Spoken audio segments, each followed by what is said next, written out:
Okay, I'm coming.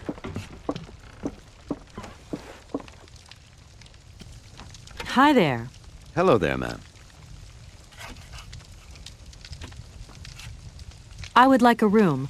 My company should have made a reservation in the name of Walker. The company is Marson and Lormont Associates. The name is Kate Walker. Of course, Miss Walker. You are in room 6 on the next floor up. Thank you. I would like to see my room now. Why, certainly, of course.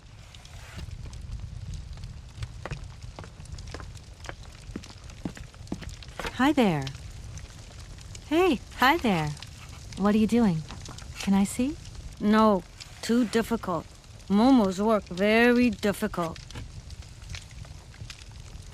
So, your name's Momo. I'm Kate. Momo do like Hans. He draw. Hans? Don't disturb Momo. Momo work difficult.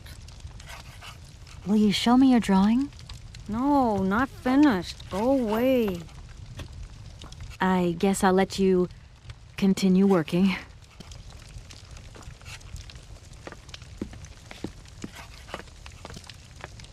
I shouldn't leave my luggage here.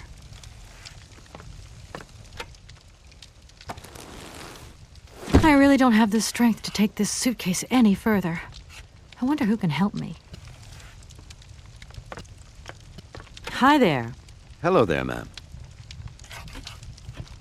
Could you possibly take my luggage up, please? Your luggage? Why, of course.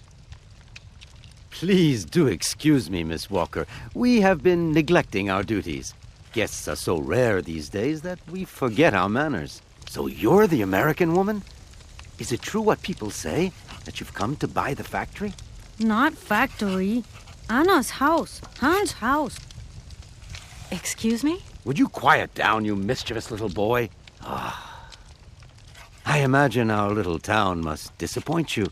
You see, today is very sad for us. It's a day of mourning. Today is the funeral of Miss Anna. Momo sad, but Hans not dead. Hans long way away. Anna told Momo. Anna liked Momo very much. That's enough, Momo. Stop pestering the lady. Now go on, scram. Get out of here, you hear?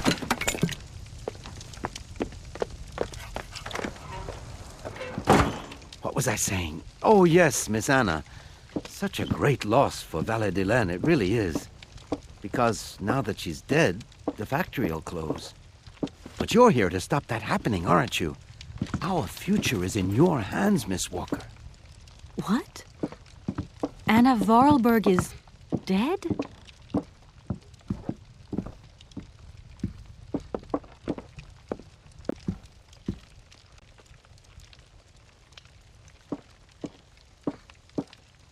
Here's your room.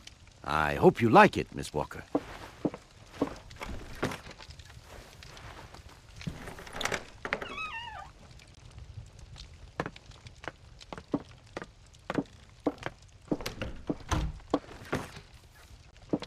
I'll leave you to rest for the time being.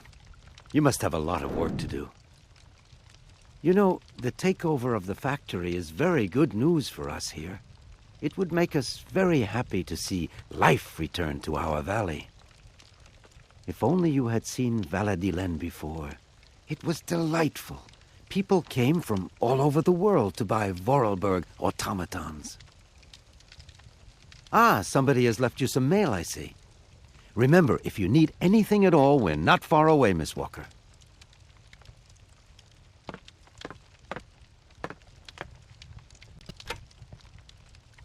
I should tell Marson about the death of Miss Vorarlberg.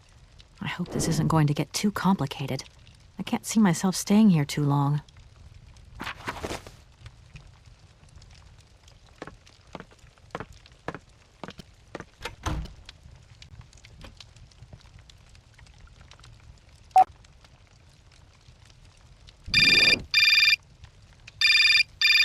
Marson and Lormont, how can I help you? Can you put me through to Mr. Marson, please?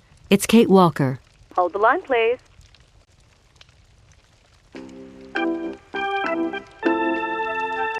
Hello, Kate. So tell me, how's the case going? I've just got to Valadilène, and there's a slight problem, Mr. Marson, I'm afraid. Mrs. Vorarlberg is dead. Ah, that's most unfortunate. But I seem to remember we made provisions for just such a sad eventuality, and we know that there was no heir. Yes, that's right, but... So where's the problem, Kate? Contact the notary right away. I'll get my secretary to fax you his address and an introduction letter from the firm. Very good, Mr. Marson. Right, I gotta go, Kate. Keep me up to date, okay? I just...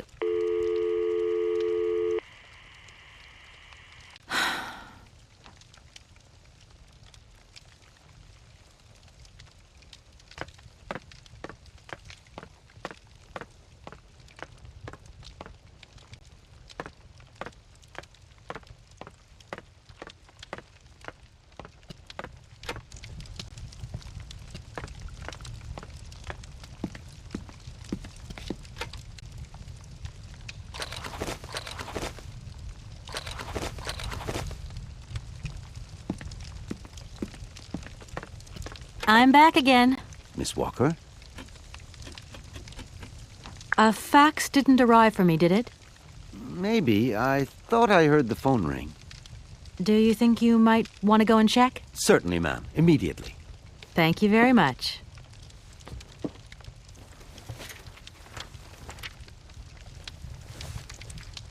Thank you. At your service.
Hello, sir.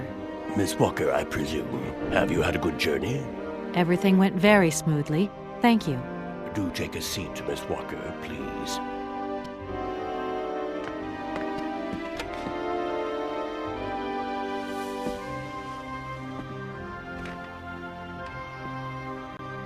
I imagine you are aware of the business that brings me here. Of course. I was waiting for you. Miss Walker, I am afraid that the sale of the Vorarlberg factory is not as straightforward as it first seemed. Whoa there. Everything was agreed. We'd obtained Anna Vorarlberg's consent, and her death does absolutely nothing to invalidate that. Now, I have to be back in New York the day after tomorrow, Maître Alfotaire. My client and I are impatient to seal this deal. I understand only too well, Miss Walker. There is an heir, Miss Walker. Excuse me? An heir? But Madame Vorarlberg never married, as far as I know. And in my last conversation with her, she absolutely never mentioned this detail. Miss Walker, believe me, I was more surprised than you are. Anna Vorarlberg sent me a letter 2 days before she died. Understand, Miss Walker, that had I known about this earlier, I would have informed you. I shall read you the document in my possession. I am so very old. It seems that today life is slipping away from me more quickly than I imagined, and I fear that I will not be of this world to sign the takeover contract for my dear factory. So, I must make this confession to you now. My brother Hans is still alive. It would not surprise me if you find this difficult to believe, but it is indeed the truth. You must remember his death, his funeral too. Even though you were very young at the time, it was but a sordid charade dreamt up by our father. To him, the very idea that his only son should wish to leave Valadilène and abandon the family business was unbearable. When Hans left, he preferred to think him dead and make everybody else believe this too. He obliged me to bear this terrible secret as well. I repeat that Hans is still alive. So when I die, it is he who becomes the sole and rightful heir of our factory. Okay, I see. If Hans Vorarlberg is not dead after all, then I just have to sign the contracts with him. I suppose you've already contacted him? Where can I reach him? The second half of the letter informs us that Hans Vorarlberg is somewhere in Syberia. I will leave the document in your hands to read at your leisure.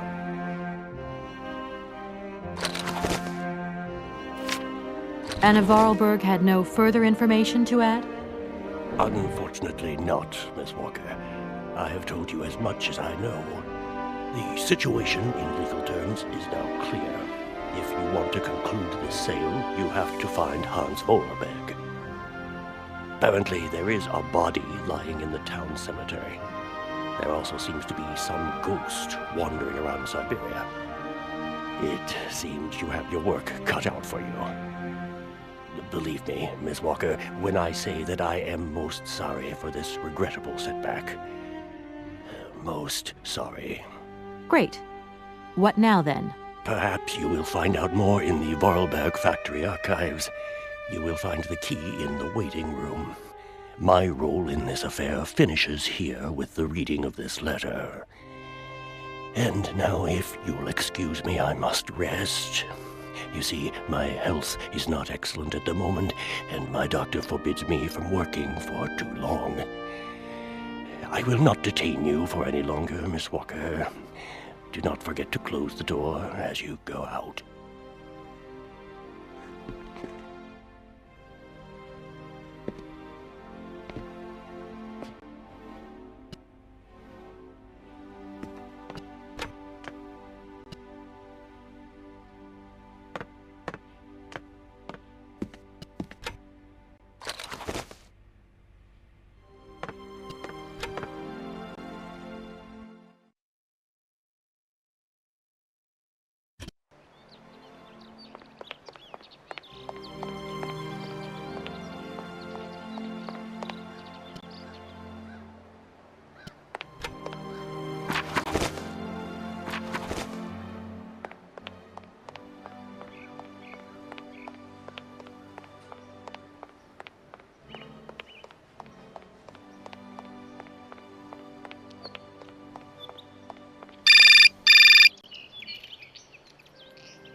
Hello?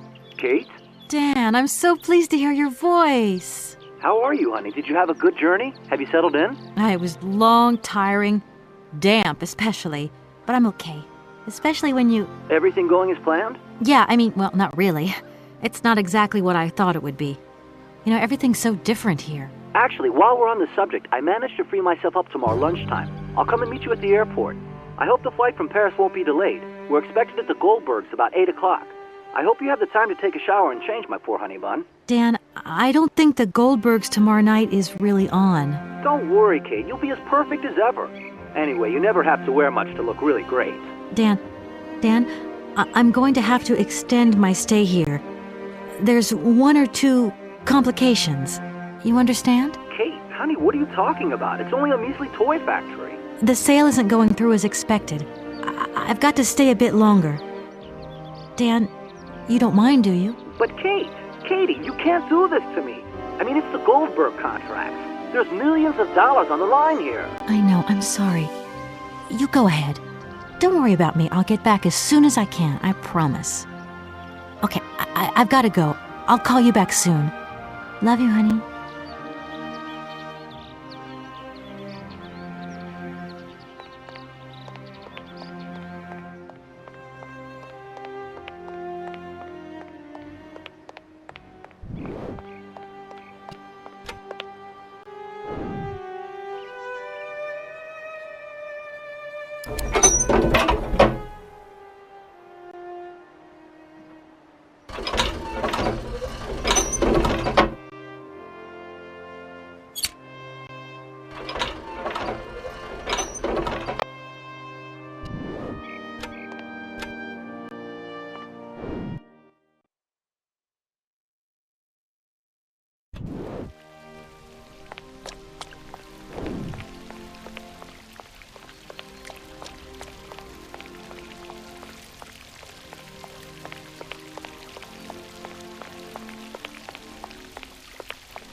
Mammoth.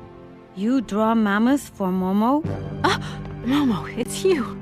You scared me.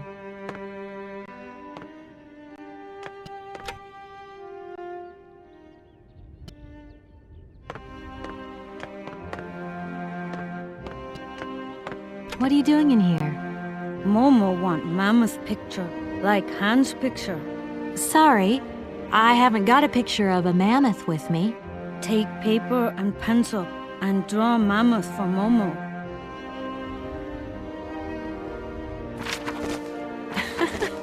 You don't give up easily, do you?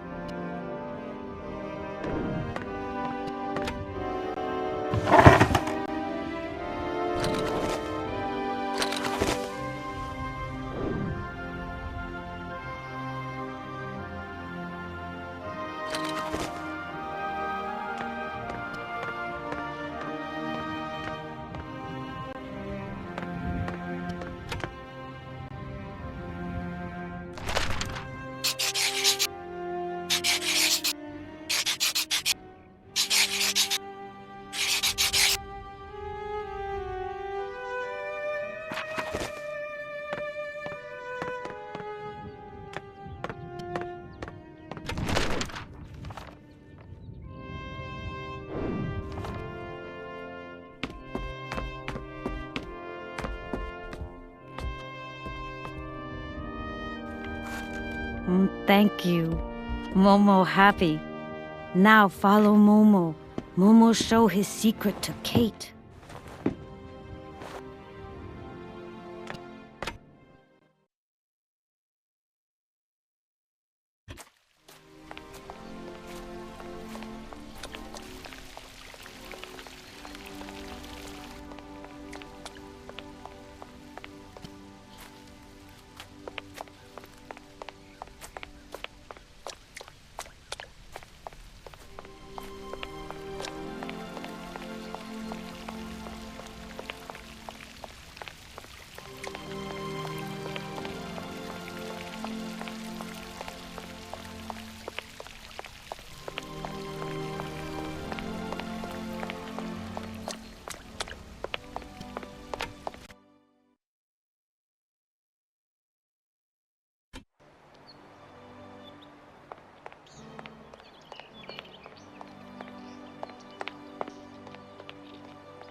Hello? Kate? Is that you? Well, yeah, who did you think it was? I didn't recognize your voice, that's all. Must be the distance or something. So, spill the beans. What's Europe like? You lucky lady, you. Honestly, I never get that kind of break. Well, so far all I've seen of Europe is this tiny village, and frankly, they're not very hospitable. The whole case is getting really complicated. There's this surprise heir I've got to find. I know. I talked to Lynn, who bumped into Joss, and she had coffee with the head honcho this morning. He didn't sound at all happy. The client's meeting him tomorrow, and when Marston tells him that the sale's not even gone through yet, whoa, you're gonna be pleased you're on the other side of the ocean when that bomb goes off. Yeah, I get the picture. But so, how about yourself? What's up at work? We lost the Farah Lou trial. I worked 5 months on that dumb case. I remember. So, for a bit of therapy, I went to Boomy's. The sale started yesterday. Wow. It was absolutely crazy, Katie. Absolute mayhem. You know that blue silk top I wanted? Guess how much I got it for? I don't know, $250? $140. Just get yourself back here and I'll go down. Like it's my choice. Look, I gotta go. Call me soon, huh? I want a blow-by-blow account of every moment of your great adventure. Get out of here. Look after yourself. You too.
Hello. Kate, so what's new?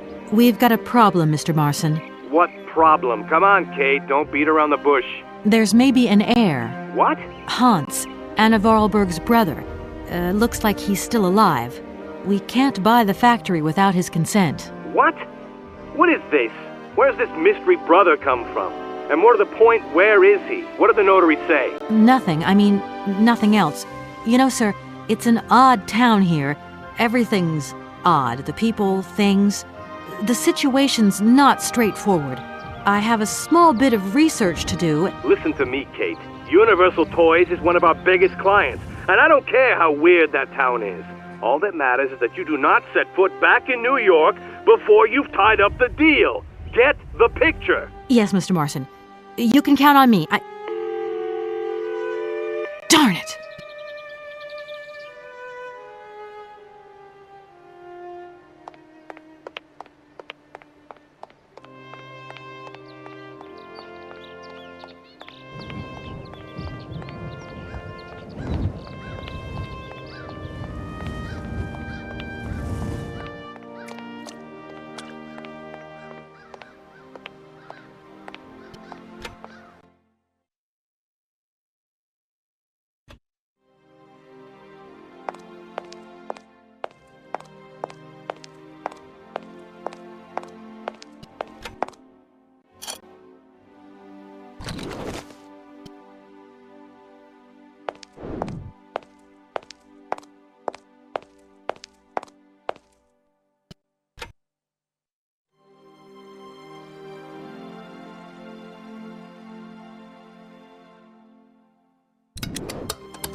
Doesn't look like that works.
Yes, hello?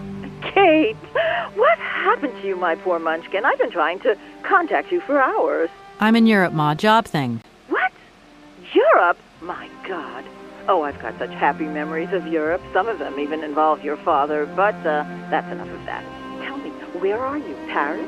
London? Venice? Valadilène, yeah. I know, it's a bit out in the boonies. What in the world are you doing out there? You know, business. I've got to see through the takeover of some old family business that's got a few debts. It's a really charming place, but there's one or two weird things going on here. I can't go into it now. Oh, well, that's right. Your old mother's too dumb to understand it. You really do take after your father sometimes. Mother. Kate, you'll never guess who I saw yesterday? Ma, I haven't got a lot of time, you know. Frank! Ma, please. I've got to go. Frank Malkovich, the Russian opera singer. Well, maybe you don't remember him. He was quite a star in his day. Listen, Ma, I really don't have the time. I'll call you back. He is as charming as he always was. We spent the... Mom, I really have to go. I'll call you back, I promise. Lots of love. Kate!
Oh, many thanks indeed. I am most embarrassed for you to see me like this. I lack a certain completion. You see, nobody here found the time to polish off the finishing touches. Honestly, these days, we really have lost the art of good workmanship. Yeah, maybe. With whom do I have the honor of speaking? Could you please state your identity, articulating clearly? My name is Kate. Kate Walker. Allow me to introduce myself. I am Model XZ2000. My common name is Oscar. I represent the technological zenith of this factory's production. I have been designed to drive a locomotive. A touch messy, but an essential task. Can I be of use to you? Why, you certainly can. I absolutely must have my feet. My hands are Model XZ2003. My feet are Model XZ2005_B. Be careful. The Model XZ2005_A has evidenced some rather embarrassing performance failures. Like bugs? Automatons do not have bugs, Kate Walker. They simply display functional idiosyncrasies. I'm sorry, I didn't know. What do I have to do to get you a pair of feet? Use the assembly line to construct them. You will need a production punch card, on which is recorded my body design data. Here is my own punch card. Okay, I'll give it a go. Thank you, Kate Walker. Oscar, I am delighted to have met you. See you again soon, I hope. Yes, Kate Walker.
Where? What do you mean, over there? Please, Hans, we've got to go. It's a secret. You've got to swear. Okay. I, Anna Vorarlberg, swear to my brother Hans to never ever mention this to anyone. It's right there! You see?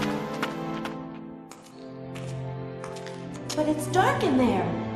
Don't worry, I took a lantern. From the factory. Girls, honestly.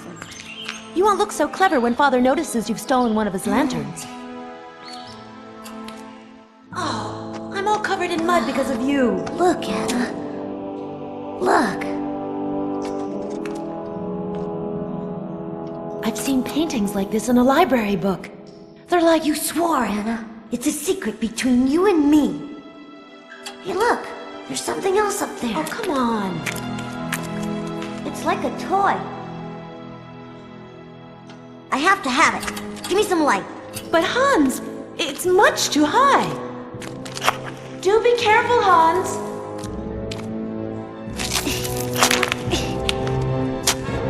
Hans, be careful.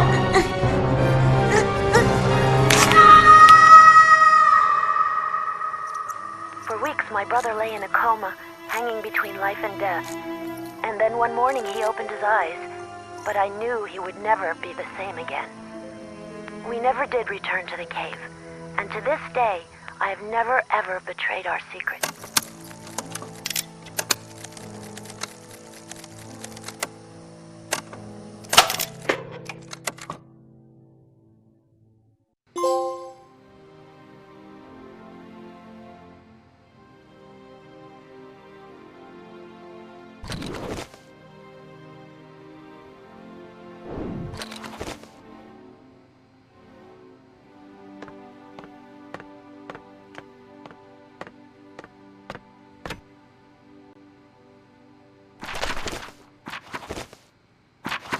Oh my gosh. Invoices, more invoices. I never knew the factory was in such a bad way financially. These last 2 years must have been very hard for Anna Vorarlberg.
Here are your feet, Oscar. I hope they fit. Kate Walker, I see you managed to produce 2 XZ2005_B models.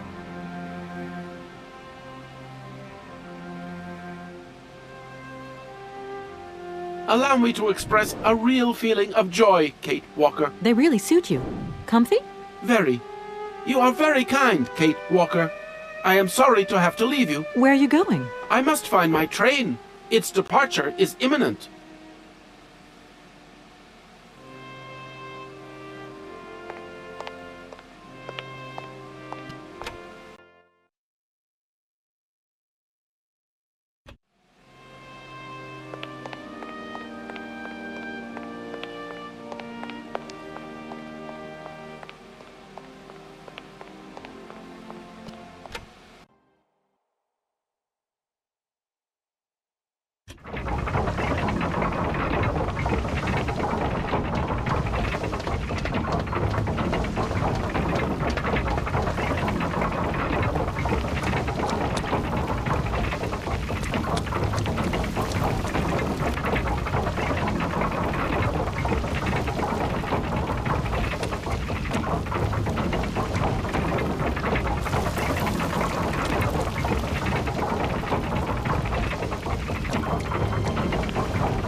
Hey there, Oscar.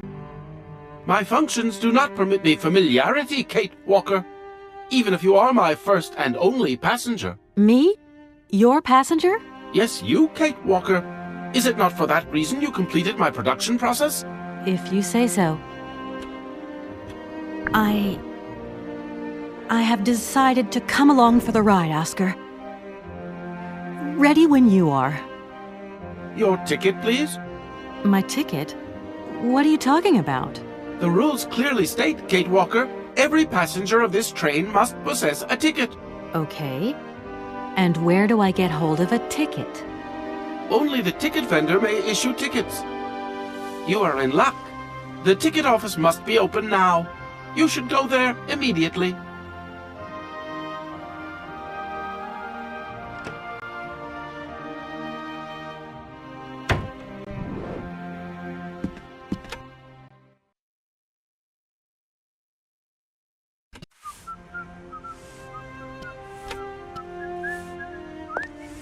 But it's you? What can I do for you, madam? But Oscar, it's me, Kate Walker. Correct. Your name is indeed Kate Walker. What can I do for you, Kate Walker? A train ticket, please.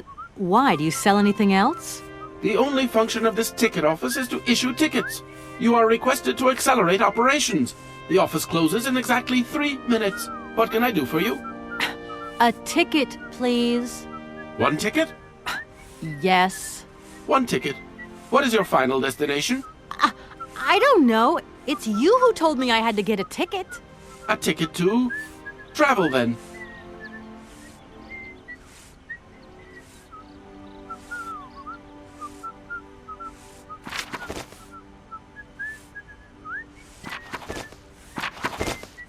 There you are.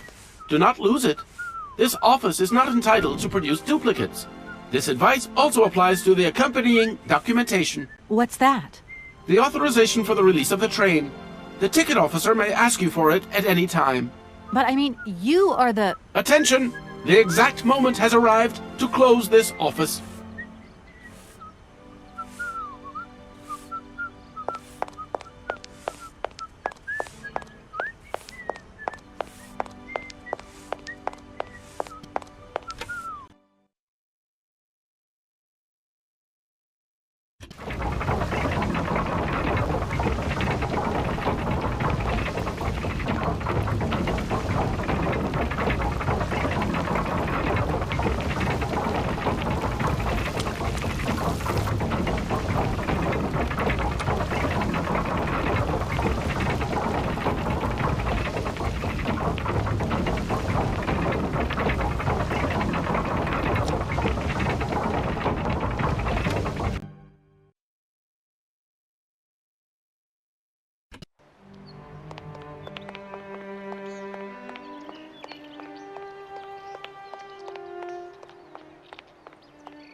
It's me again, Oscar.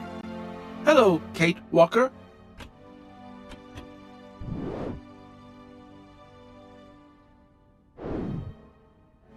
Here. This is your stupid train release ratification, Oscar. Thank you, Kate Walker. That is perfect.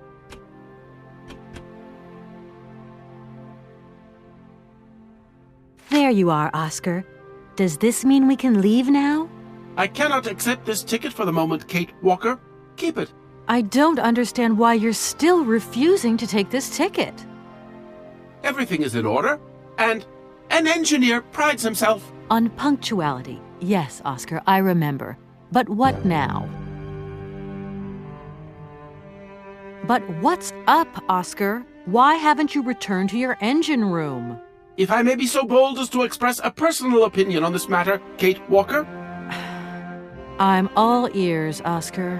I fear we have omitted to wind up the locomotive springs. Is that all? Then let's do it, for Christ's sake. I'm afraid I have no notion of how to implement this function, Kate Walker. It would seem that the makeshift completion of my production process is responsible for a lack of instruction on this matter. Okay, right. I'll see to that myself then. I mean, a wind-up train can't be that complicated. You wait there. I won't be long. Thank you, Kate Walker. Don't think for one moment that I'm bored of you, Oscar, but I have to go. I also have much to attend to, Kate Walker.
Kate, it's me again. Dan, I was going to call you. Yeah. Are you mad at me? I've just called Marson and Lormont. They told me you weren't expected to return this week. Oh, yeah. So when are you coming home? I don't know. There's nothing I can do about it. The situation is kind of tricky, you know.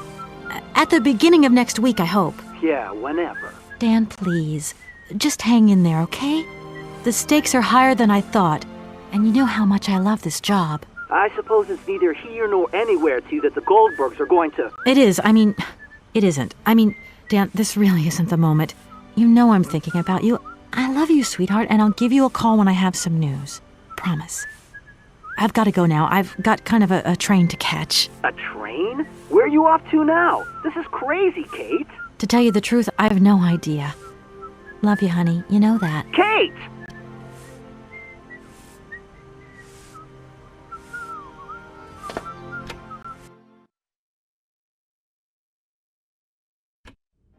It's me again, Oscar. Hello, Kate Walker.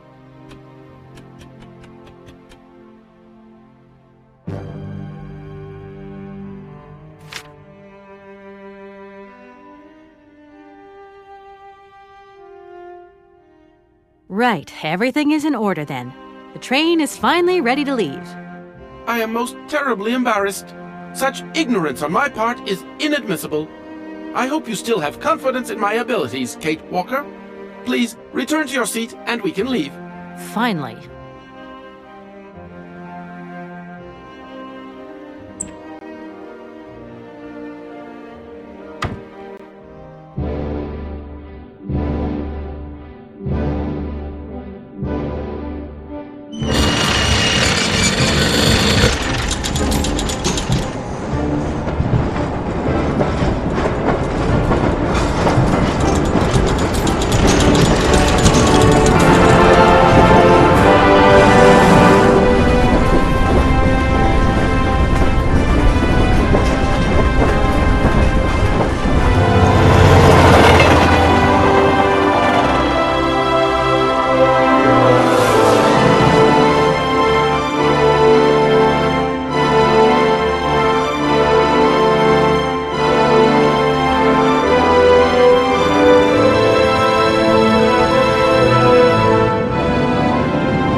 Where are we, Oscar?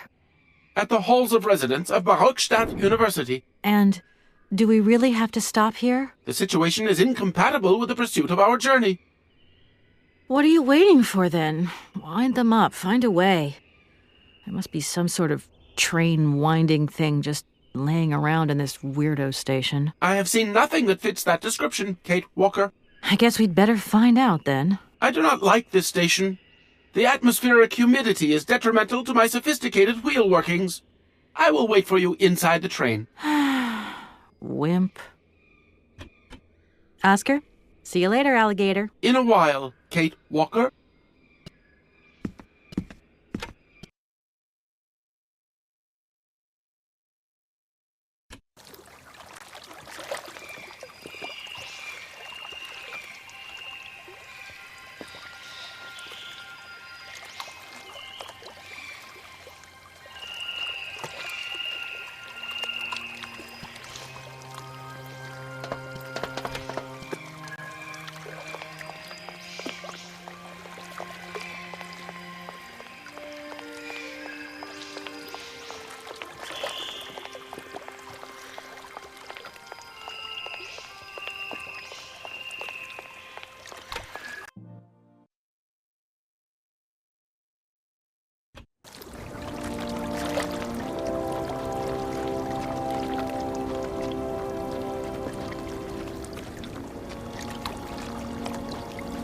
That thing looks like the winding machine I used in the Valadilène station.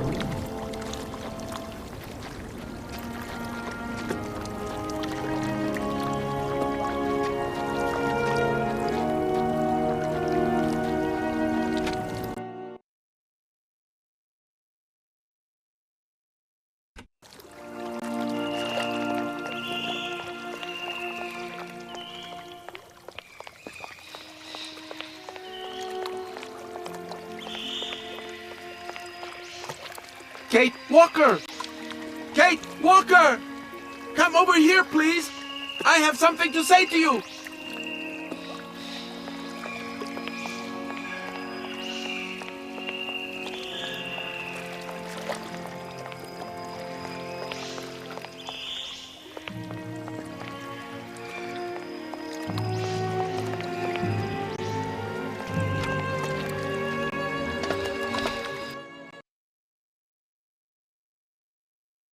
Yes, Oscar, what is it? A message has arrived for you. A message? You have been summoned to see the rectors. They are the highest authority at the university. They want to talk to you. Talk to me? Yes, to the person responsible for the train. So, I'm in charge now, sure, okay. But why would these gentlemen want to see me at all? They do not say why, just that it's very important.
Hey there, on the boat.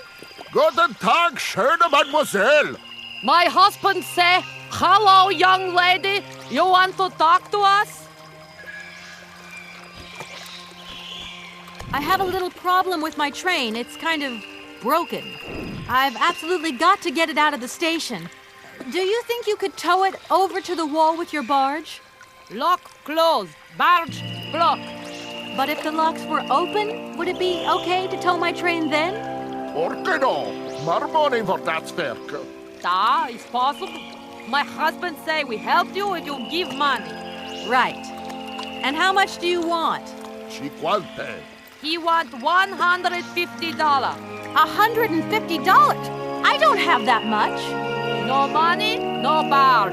Let me offer you $75. Nay, $125. Out of the question. $100 and not a dime more. Correct. You have barged for $100. Great. Now, don't move. I'll be back as quick as possible with the money. I'll leave you to it. I won't disturb you again. До свидания.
Good day to you, gentlemen. Tell me, young lady, to what do we owe this pleasure? Please do be brief. We do not have very much time on our hands. As rectors of this university, we have serious matters to attend to, and our time is precious. I have heard you wish to meet the owner of the train that is currently in your station. May I know the reason for your summons? We are surprised that your train has not yet left, miss. The situation is most regrettable. The rules do clearly state that trains are meant to come and go and not remain stationary at a platform. Trains should first stop, then subsequently leave. That is the rule. We agree then, dear colleagues, that what we're dealing with is deviant behavior. This matter really is cause for concern. It's a clockwork train, you see? So it needs winding up again. Unfortunately, there is no equipment in the station to do this. A clockwork train? That's strange. How very quaint. You mean it's some sort of mechanical toy? You are causing a hindrance to us, miss. I am very hopeful that I will find what I need along the wall. The wall? Miss, that really is not a suitable place for you to go. Especially for a young lady. You see, miss, we freely admit that every day we praise the existence of that particular edifice. We owe the integrity of our dear university and the fine education it provides to the wall. It protects us from harm and invasion from the unknown. May God protect us from what is beyond those ramparts, miss. Please believe me. I don't have any choice. I must continue my journey. Such a decision is a correct one since it's in line with regulations. Thus, your train will indeed be able to leave. And consequently cease to obstruct our station. I have heard you wish to meet the owner of the train that is currently in your station. May I know the reason for your summons? We are surprised that your train... You wouldn't know if there is any Forest Sauvignon here in Barrockstadt, would you? Absolutely. When he says absolutely, he means, of course, absolutely none. What we mean, of course, is that we are absolutely positive there is no Forest Sauvignon here in Barrockstadt. Really? Are you sure? Because I read in a book that Barrockstadt possesses a number of plants. I wouldn't mind getting a hold of some if possible. Out of the question, miss. The assistant rector means to say that our priority is for you to remove your train from our station. Your research will have to wait until your next stop.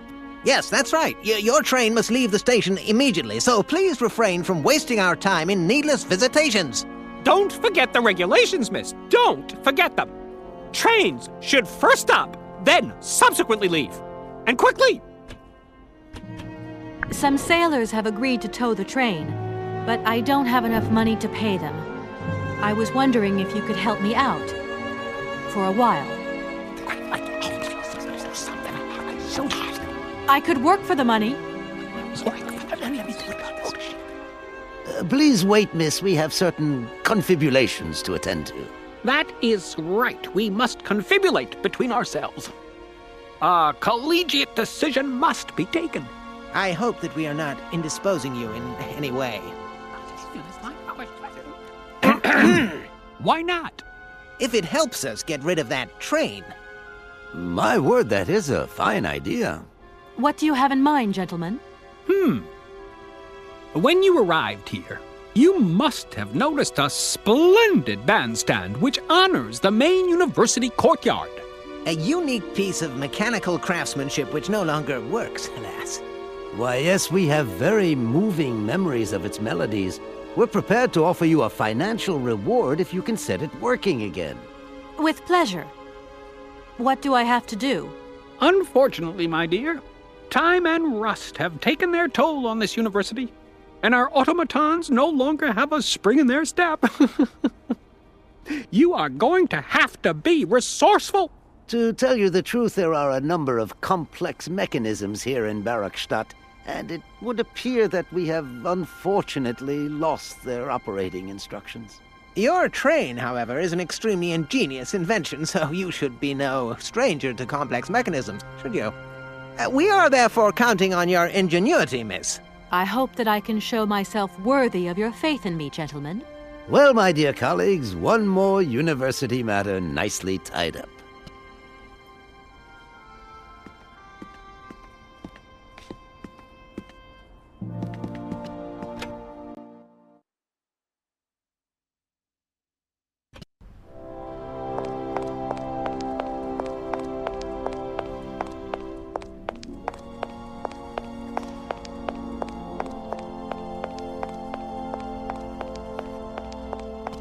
Excuse me. Sir, please, just a moment. Yes, what is it? I'm not deaf, you know. I am sorry to disturb you in your work, sir, but... This young mammothus primigenius is barely 40,000 years old. Fantastic, wouldn't you say, miss? Yes. Probably. What do you mean, probably? I don't know. You don't know? Oh, you don't know, I see. What can I do for you, my dear child? To tell you the truth, I'm looking for Mr. Hans Vorarlberg. He's the sole heir of a very unusual factory. My company is in charge of negotiations for the takeover of this factory. At last word, he was living in Syberia. So, as soon as my train is ready, I'll be continuing my journey eastwards. Syberia. Ah, Syberia. But what was it you said again? Said what? You mentioned a name. The person you are looking for. Vorarlberg. Hans Vorarlberg. Do you know him?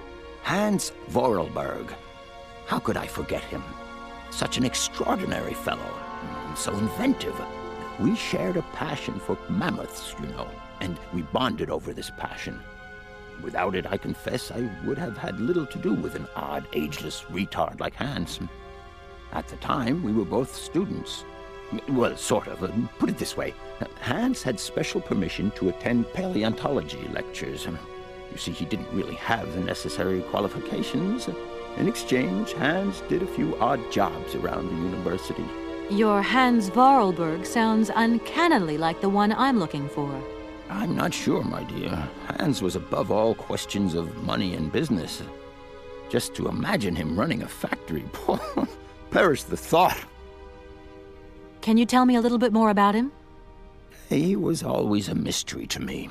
He never said very much, and never quite seemed to grasp what you said to him. He expressed himself instead through his incredible mechanical contraptions. His inventions, I admit, have been much appreciated by the university.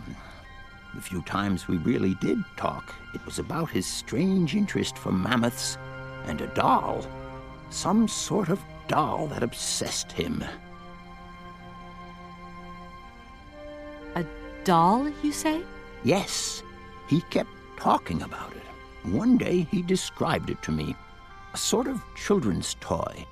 A miniature mammoth mounted by a mount. It appears he found it in a cave not far from his home. The event all sounds very dramatic. His account was slightly confused, but it awoke a great interest in me. What do you mean? To my knowledge, there was only one tribe who made figurines featuring a mount, and that tribe is the Yukols. They live in the farthest reaches of Syberia, and for them, the dolls constituted a sacred object, illustrating one of their central legends. How such a doll made the journey from the frozen Siberian north to a cave in the French Alps is a mystery to me.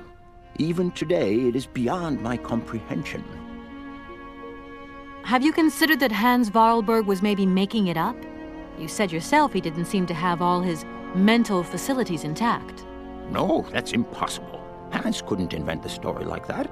The doll is a sacred part of the Syberia legend. He described it to me in exact detail.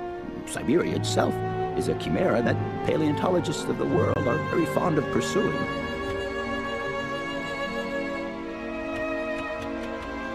If I were to say Forest Sauvignon to you, what would you say? Oh, let's see. Sauvignon. Sauvignon? I would say it's some kind of tropical shrub, don't you think? We are talking about the same plant, then. It is a very rare shrub with small, juicy fruits.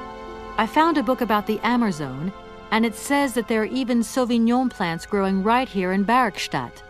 You wouldn't know where, would you? Amazon Sauvignon plants here? No. No, I don't think there are any. Highly implausible. But you should ask the station master.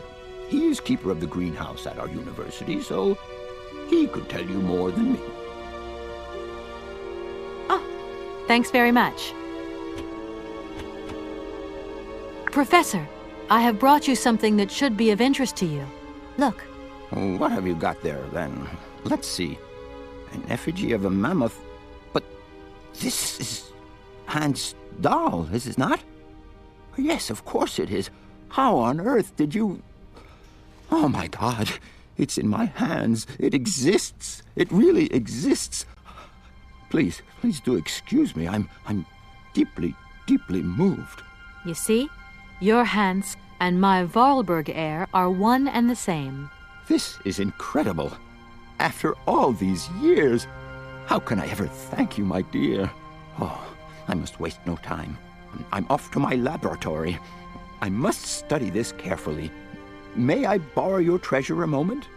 Well, actually, Don't worry, miss. I will take the greatest care of it. But I need to study it. You see, it has such importance to me that this very afternoon I shall deliver an impromptu lecture to my students about this very object. If you are interested in Hans Vorarlberg, then it is essential that you attend. Do you think so? Obviously. Give me your telephone number and I will call you the moment my lecture begins.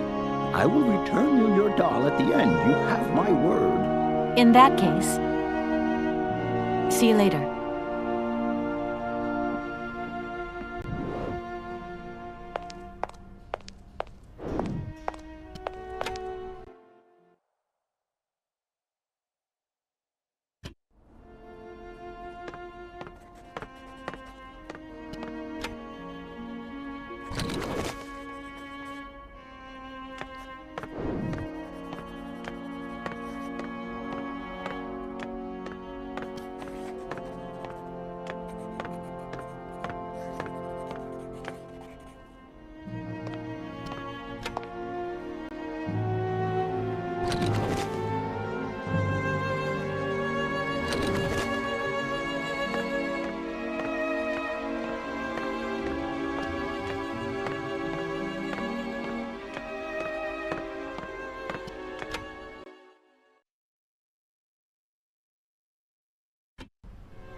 Hello? So, you got him then, this heir? Ah, it's you, Mr. Marson. Good day, and how are you, sir? I'll feel a whole lot better when this whole business is over and the sales contract is signed. Where the hell are you? I'm in Barrockstadt. Bollocks what? What in God's name are you doing there? It's a magnificent university town. It would appear Hans Vorarlberg once passed by here several years ago. So if he isn't there anymore, then there's no point hanging around. I hear what you're saying, sir. But I have good reason to believe that Hans Vorarlberg is still alive. For the time being, I'm trying to gather extra information from people who have known him. What's your next destination? I'm not exactly sure yet. Doesn't sound like you know too much, Kate. I just need a bit of time, Mr. Marson. Yeah, well, time is what you ain't got. Keep me posted.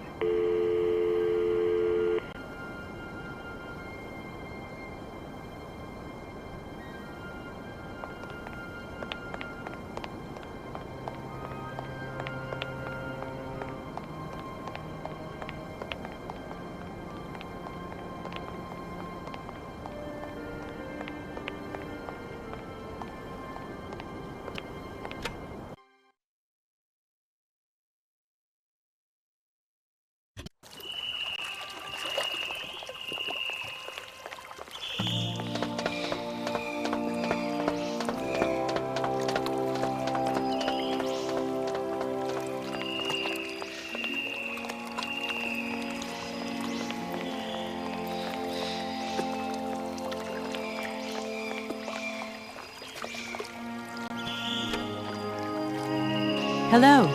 You arrived by train, I see. Yes, I've come from Valadilène. It's been a long time since I've seen a train here. Students, did you bring students with you? No, I traveled alone. Well, almost alone. I remember around the start of fall, trains would bring kids from all around the world here to study zoology and botany, paleontology, and all that stuff. This was a great university. And it isn't still great today, then? Today? Well, Where might I find some forest Sauvignon plants, please? no place around here, that's for sure. I don't know what you're talking about. That stuff's from the Amazon.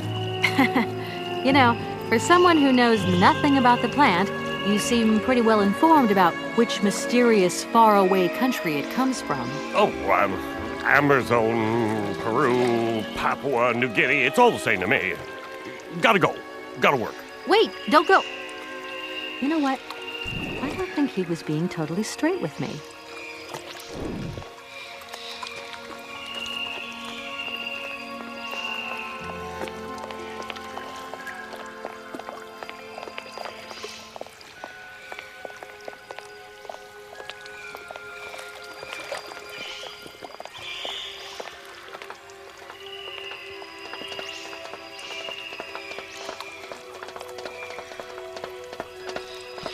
Excuse me, Station Master, but I need you again. Can't you see I am very, very busy? No. Well, I am. Very busy indeed. But, okay, I think I can give you a minute of my time. I want to know where the Barrockstadt Sauvignon plants grow. But I already told you, I don't know what you're talking about. I just talked to Professor Pons on the subject, and he sent me back to talk to you. Strange, don't you think? The professor told you to come and see me about Sauvignon berries, but you can't do that. I mean, I don't know anything about them. All your questions, get on my nerves, and please leave me alone. As you wish, but I really do have the impression you're hiding something from me.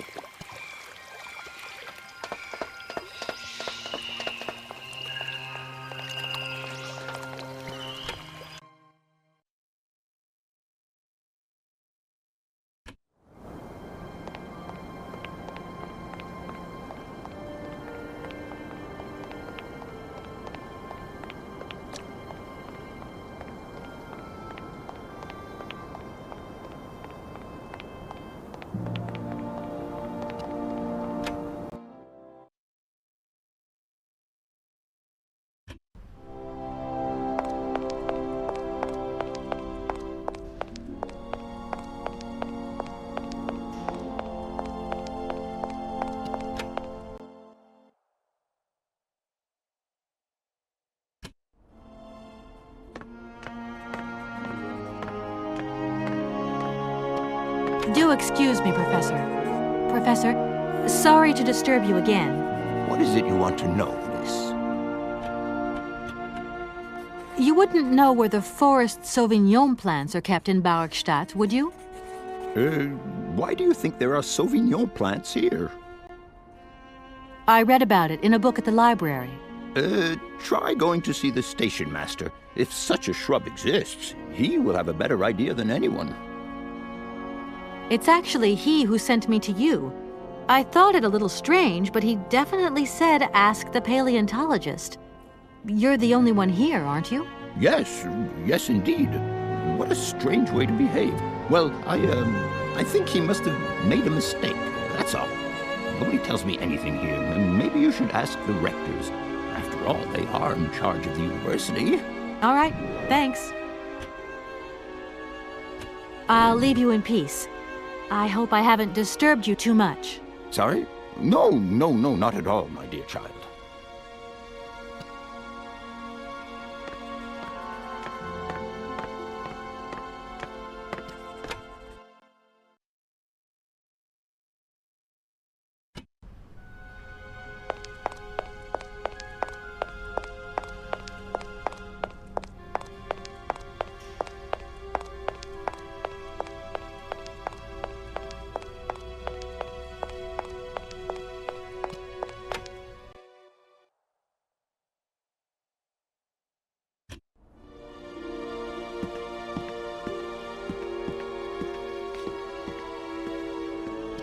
Gentlemen, forgive me for disturbing you again, but I have a little problem.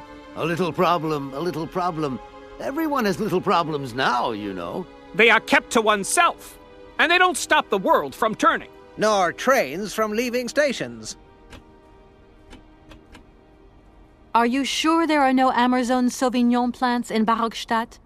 Because I have just interviewed the station master and the paleontologist, and what they said really didn't convince me that there wasn't any here. We are quite definite on this point. There are no Sauvignon plants growing in Barrockstadt. You see, miss, the Amazon Forest Sauvignon is a rare shrub that requires very special conditions for growth. That's right. Conditions that are very hard to reproduce, believe you me.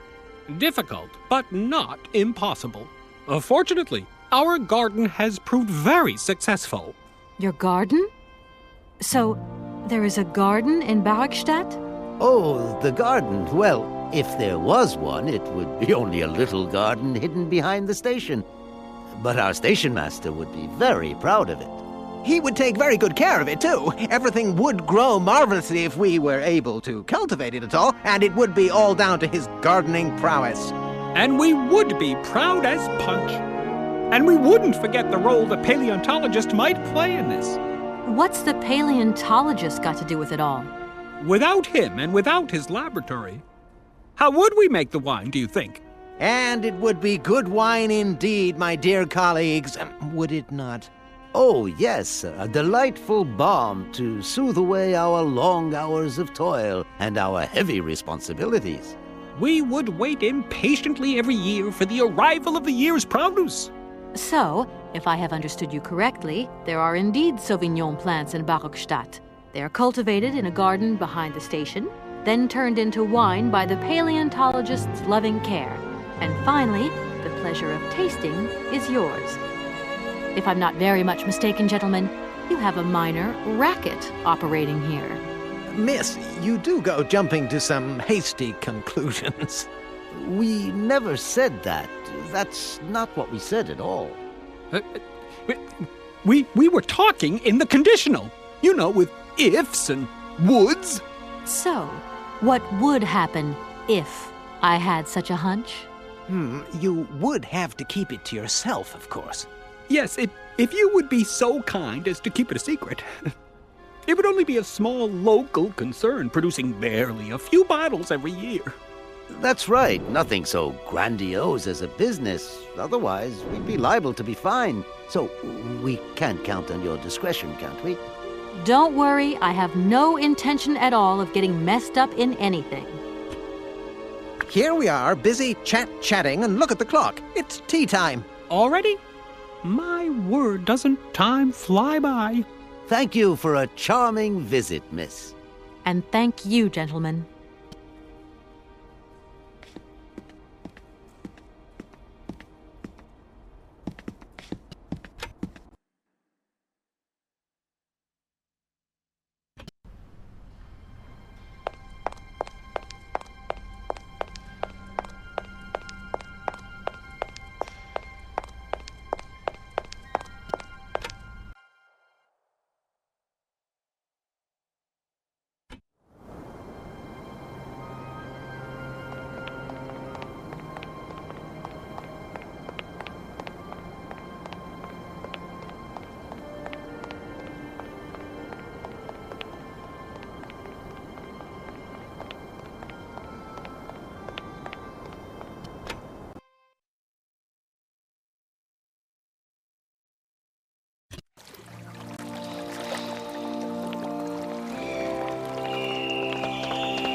Can't you see I am very, very busy? No. Well, I am. Very busy indeed. But, okay, I think I can give you a minute of my time. You have been playing with me, haven't you? You knew very well there were forest Sauvignon berries in the station garden. Not at all. I've never seen your Sauvignon things. You don't have to lie to me. I know all about it. You and the rectors are in cahoots, and the professor's lab has been turned into a distillery. You've all got a nice little smuggling racket on the side. Smuggling racket? Hey, lady, you're going a bit far there. It's just a little on-the-side thing we got going, that's all. It's just for ourselves. Hey, honest. You should be ashamed of yourselves. Aren't you worried about the reputation of this fine university? The authorities should be informed of this. But we haven't done anything wrong. It's not a crime. Can you open the gate to the garden, please? Sure. No problemo. Right away, miss.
There you are. Please feel free to visit the garden at your leisure. And there was just one thing.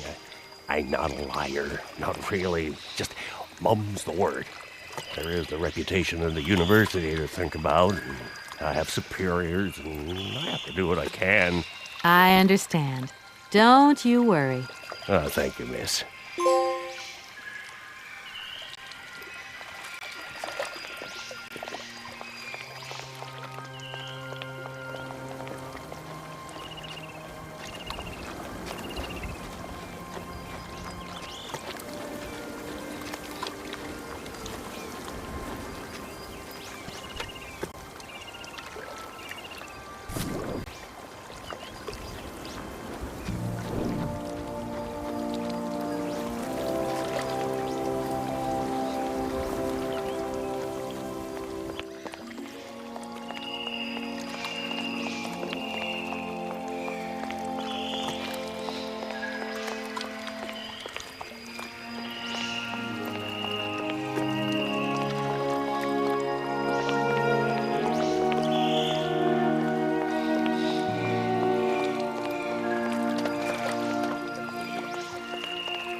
Impossible to reach it.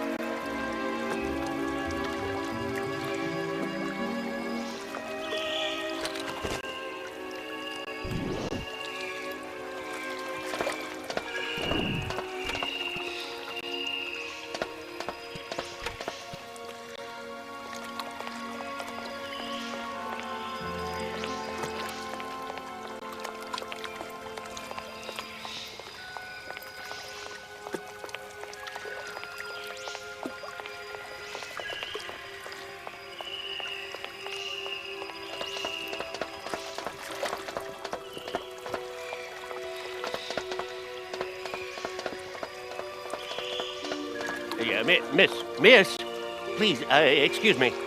Ah, Mr. Station Master. Rest assured my train will no longer be cluttering up your station. You must be happy. Oh, yes, very happy, of course. There was just one thing I wanted to... Yes? You know, I want to apologize for our little misunderstanding. I brought you a bottle of wine. Barrockstadt Sauvignon. Very good year. Let me know what you think. I'm very touched. Thank you. Good luck on your journey, lady. Thank you.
Gentlemen, forgive me for disturbing you again, but I have a little problem.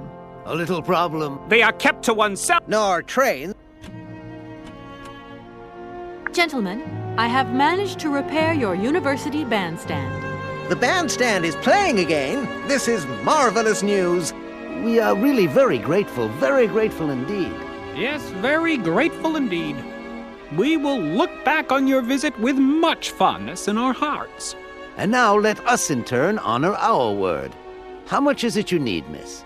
$100, if it's not too much to ask. We agree to grant you the aforementioned sum, miss. You may now leave with your train. And while we're on the subject, when will you be leaving? Yes, because now you should relocate your train as quickly as possible.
There you go. Here's your money.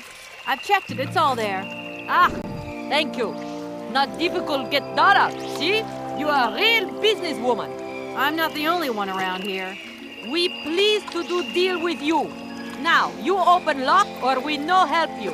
Why didn't you manage to open them? After all, you don't have to be a genius. Ma vorbat 50 esto, di kleiner madam. No se sei marales non comprendo, en allora kaput, en andere mortel. Vil svama.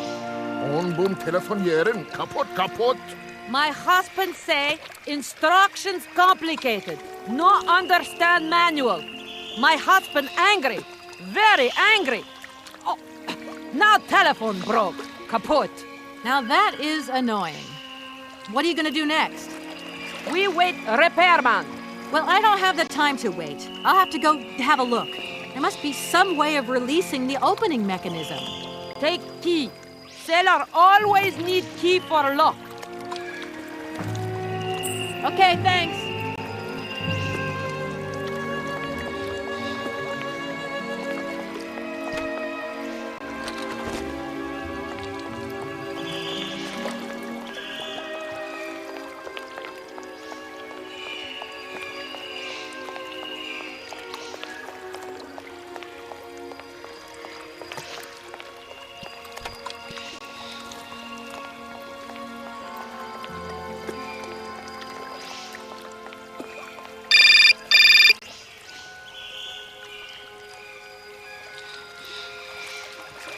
Hello?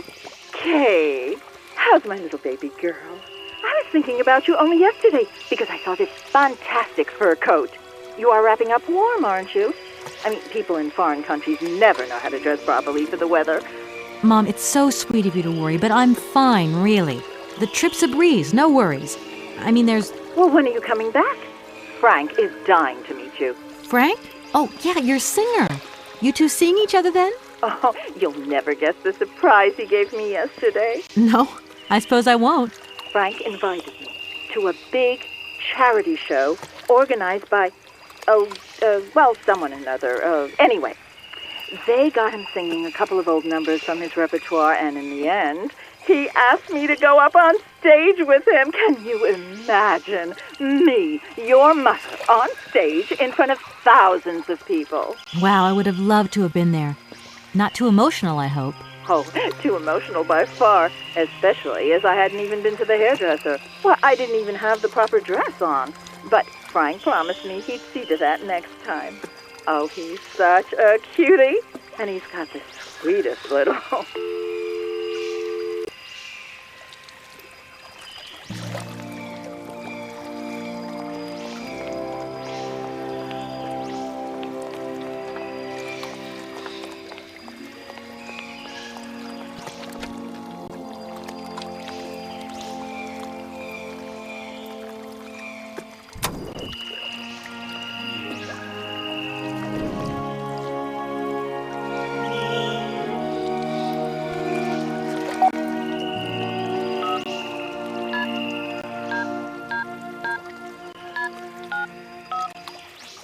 Welcome to the East Lock Control Center. To start, press the number sign. If you are using the Haltenberg lock, press 1. If you are using the Morloff lock, press 2. If you are using the Koningpass lock, press 3. If you are using the Barrockstadt lock, press 4. To return to the last command, press the number sign. If you want to raise the water level, press 1. If you want to lower the water level, press 2.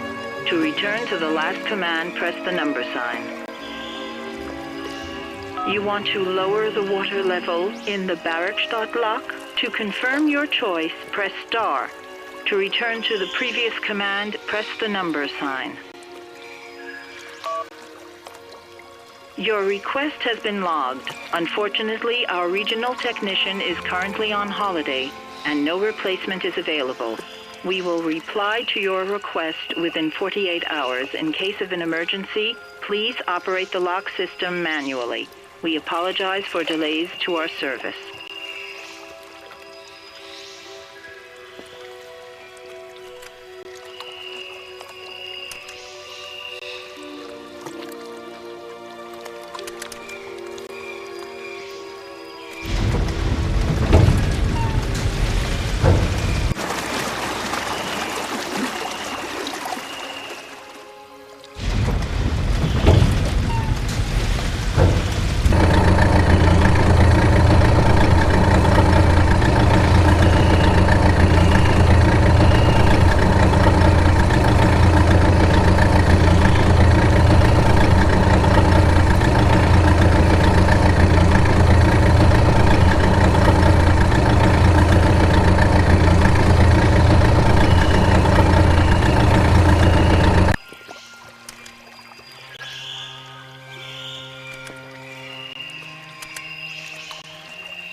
Hey there!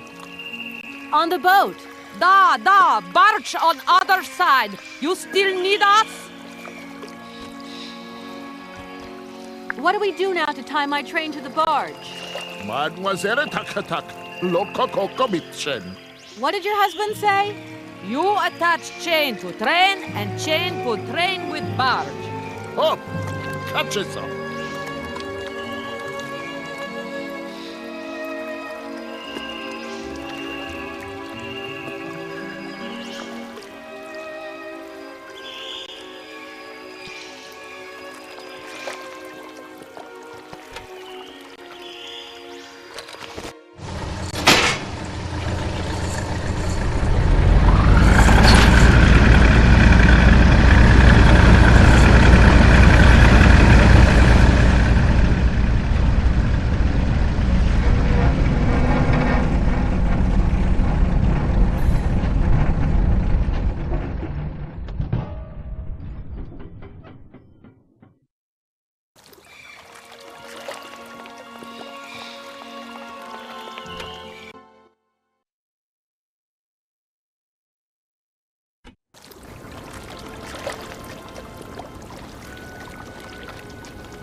Hello, Kate Walker here. Miss Walker, this is Professor Ponce.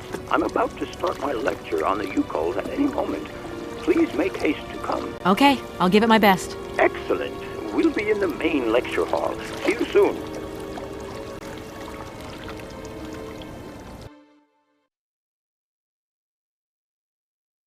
Ah, there you are, Miss Walker. Good, good.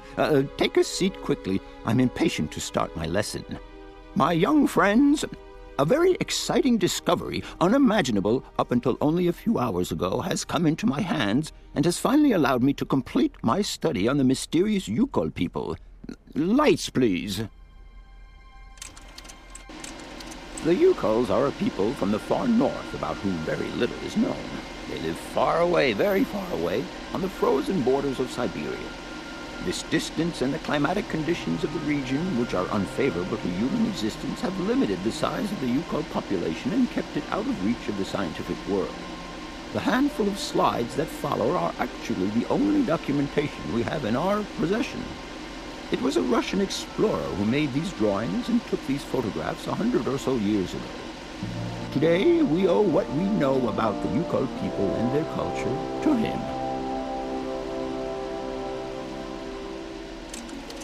We know that the origins of the Yukols date back to the last Ice Age.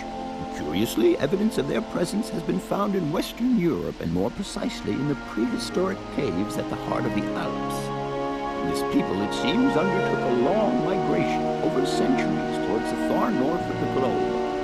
The reasons for this migration are due to the importance of the mammoth in their craft, trade, and culture. They used them for transportation and as beasts of burden. The mammoth brought them meat, skins, fat, and ivory. Man and animal lived in symbiosis. There's no doubt about it.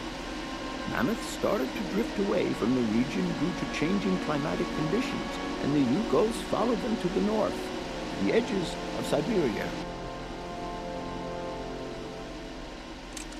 Prehistoric cave drawings, identified as Yukol in origin, first led me to the extraordinary hypothesis that the Yukols had managed to domesticate the mammoth.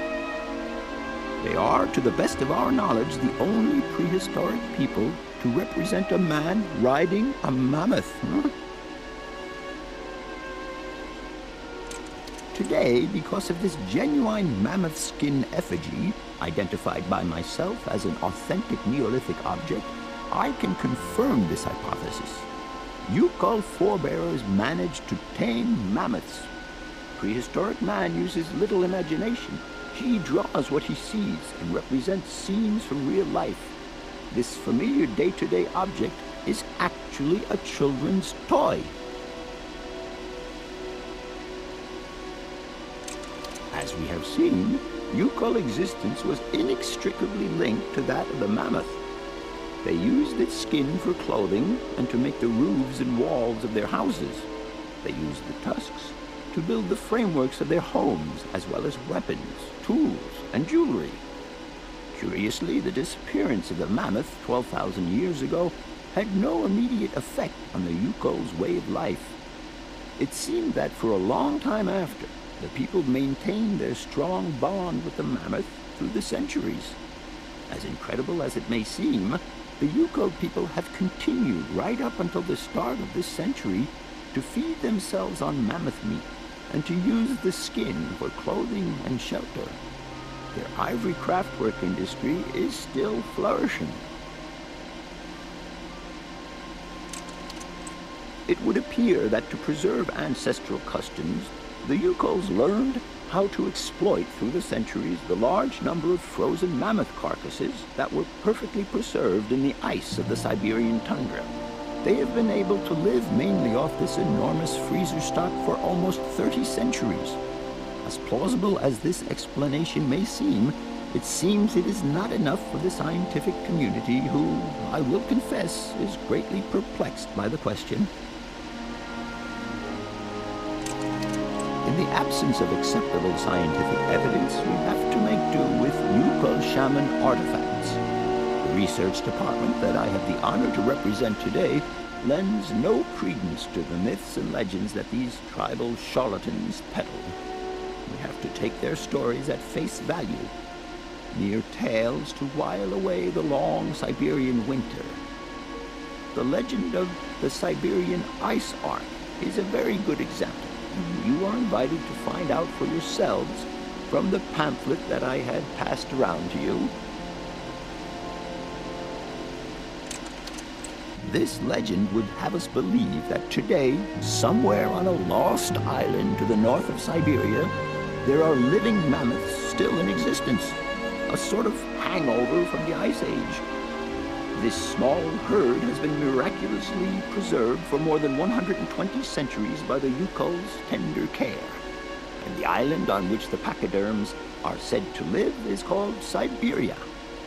My friends, I advise you to resist the temptation you may have to believe in this pish and tish. The island of Syberia is not charted on any map, and the idea that mammoths have survived to the 21st century is an idle scientist's pipe dream. The Yukols were sadly among the first victims of the colonization of continental Syberia led by the Russians in the 20th century. The kolkhoz and sovkhoz systems, as well as the exploitation, disdain, and humiliation people had to suffer, marked a definitive break in the Yukol's traditional lifestyle. Since the collapse of the communist regime, the Yukol population finds itself confronted with the same political and social upheavals that other Siberian communities are experiencing. There are two consequences to arise from this. Some Yukols have lost their tribal identity and have integrated into the Russian population. Others, however, have sought long and hard to re-establish links with their ancestral culture that was lost under the Soviet regime. Now, at the start of the 21st century, the last true surviving Yukols have gone to live on the vast territories of their ancestors. Nobody knows today where they live or how they survive. Their very existence would be a matter for speculation if they did not turn up periodically at the tundra's most isolated fur trading posts to exchange mammoth tusks for essential items. There ends my lecture for today. Thank you for being among us today, Miss Walker. Please make your way to the laboratory where you will find your mammoth doll. There are also photocopies of my lectures should you so require them.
Hans, I have some very sad news. Our father is dead. He passed away peacefully last Sunday in his sleep.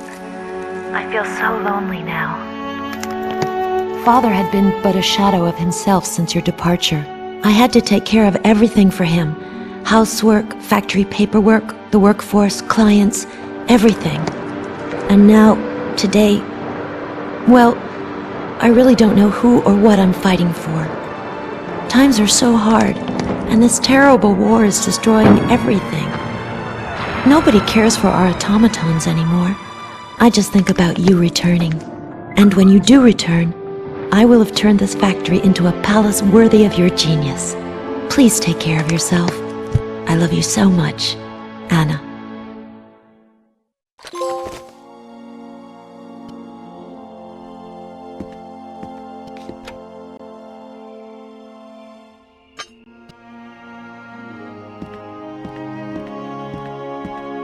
Everything okay, Oscar? Yes, Kate Walker. I am awaiting your instructions. Oscar, get ready. I'm going to start winding up the clockwork engine. Good, Kate Walker. Then we can carry on our journey. An engineer prides himself on punctuality. I know, Oscar, I know. Oscar, see you later, alligator. In a while, Kate Walker.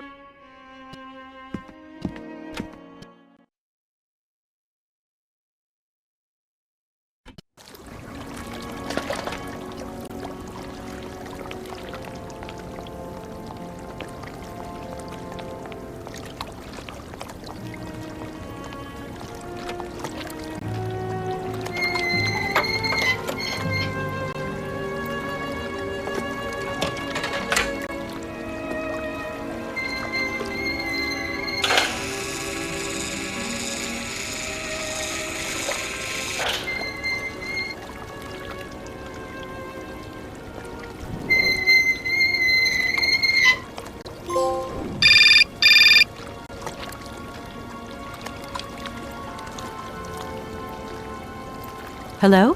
Where are you? Hi, Dan. I'm in Barrockstadt. What? Is that a town? I hope the man you're looking for lives there. Are you coming home soon? From what I gather, it's one huge university with an extraordinary station aviary. If you could only see it, there are trees and birds everywhere. It's so weird here. Sounds like a great place for a bit of sightseeing. So, are you coming back soon? I don't think so. In fact, the train I'm traveling on has some kind of a mechanical problem. We've been forced to stop here. Us? I thought you were alone. Who's with you? Oscar, the train engineer. You're messing around with mechanics now, are you? Don't be so stupid, Dan, please. Oscar is an automaton created by Mr. Vorarlberg, the man I'm looking for. And he's not any old robot. He's a sophisticated butler type, if you see what I mean. He's a bit obsessive as well. Kate, I don't know what they're feeding you in Europe, but don't you think it's time that you came home? But my mission still isn't finished. To hell with your mission. I don't know why you accepted it in the first place. If you just stuck to the middle of the road, then we wouldn't be in this mess. We? If there's any mess, it's me who's in it. And while I'm trying to come to grips with strange towns, you, my darling, are sitting at home on your butt. I seem to remember we had nothing against my departure. It was only going to be 2 or 3 days, Kate. Please, try to put yourself in my shoes. Your shoes. Not only do I have to fit myself into your diary, but I've got to get myself into your shoes as well? Is there anywhere else Sir would like me to put myself while we're on this subject? Look, I don't want to talk about it now. Call me back when you've calmed down. I was perfectly calm before I picked up your call.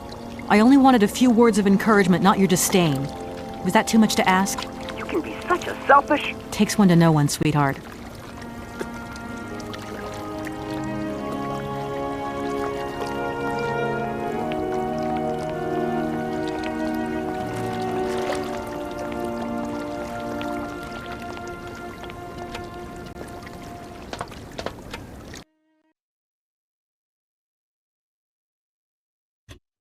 Everything okay, Oscar? Yes, Kate Walker. I am awaiting your instructions. Oscar, if you tell me one more time something's missing, I'll... Everything is ready. Take your seat, Kate Walker. We are leaving. I'll... Okay...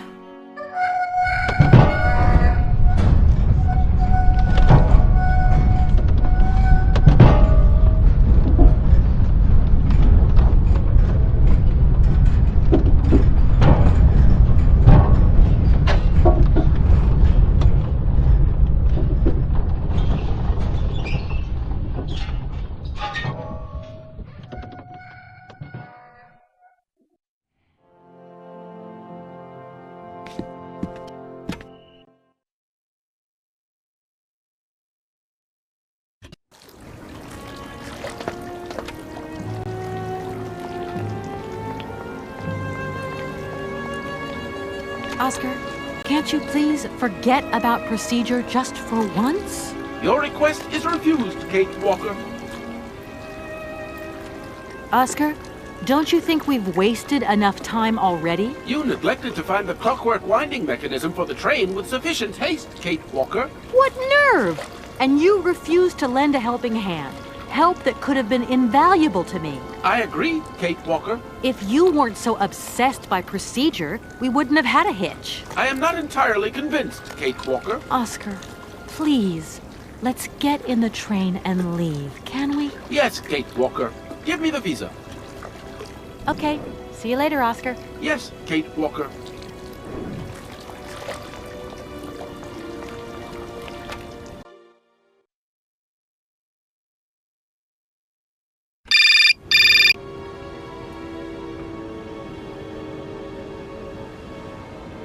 Hello? Kate! Oh, is that you? What's going on? Well, I finally got the mechanical train wound, and I hope it's going to take me to Hans Vorarlberg. I had to sort things out with a couple of weirdo sailors, and they probably ripped me off. But now I'm blocked behind this massive wall. You should see it. It's huge. I'm not talking about that. I want to know what's going on with Dan.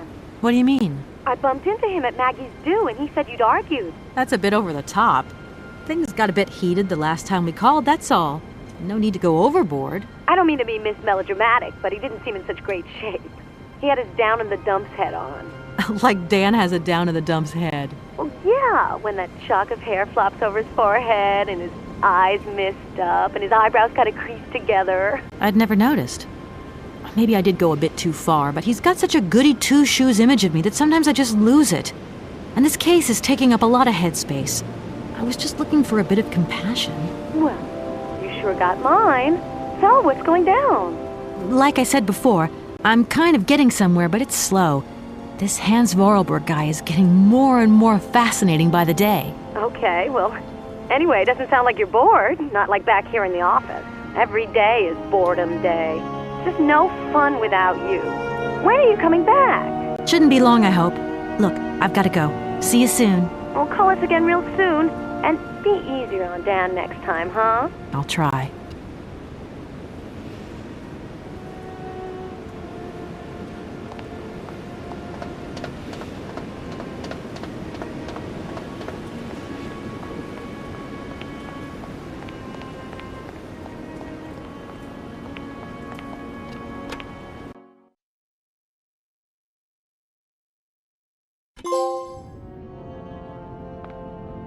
Good day to you, sir. Captain Malatesta, Commander-in-Chief of the Barrockstadt border post, at your service, madam. I need a visa to cross the wall and to continue my journey to the east. They told me that you are the only person in a position to issue such a visa. Indeed. This responsibility is part of my duties. However, I am not currently issuing visas because nobody must venture beyond the wall. And why not? It's far too dangerous, in particular for a lady of your standing who is traveling unescorted. Dangerous? What exactly do you mean, Captain? The enemy, miss. The enemy. I've been observing them for several years through my telescope. There's one particular horseman stationed yonder. He's a scout from the invading enemy army, and he's been spying on us. So I have to be extremely vigilant. He knows that I know he's there, you understand? And as long as I keep my eye on him, he won't dare try anything. Are you sure? Please, take a look for yourself. Don't mind me if I retire, Captain. Please, madam. My respects.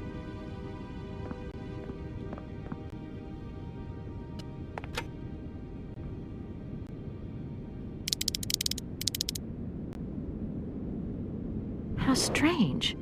I can't see a Cossack horseman at all. There's just a dead tree in the middle of an empty plain. That poor captain must have really bad eyesight. Good day to you, sir. Captain Malatesta, Commander-in-Chief of the Captain, I can assure you that your enemy horseman is in fact simply a dead tree. A tree?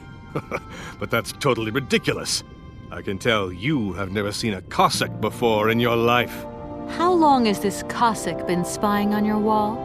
For a long time. Yes, a very long time.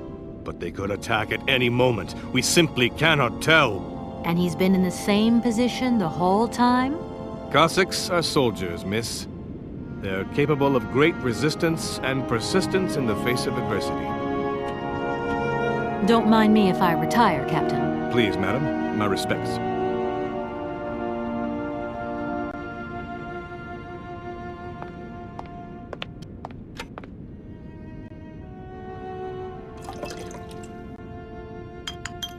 Colonel, sir. Captain, miss. But you have the air of a great officer. You flatter me, miss.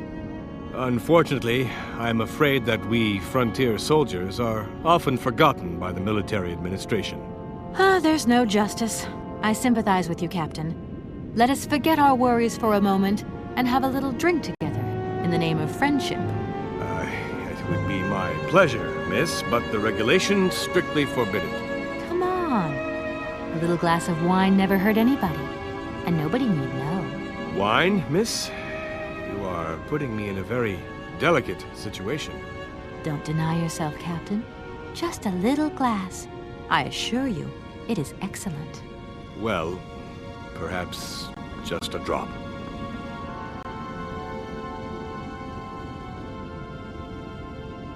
Here's your glass. To your good health, Captain. And to yours, miss.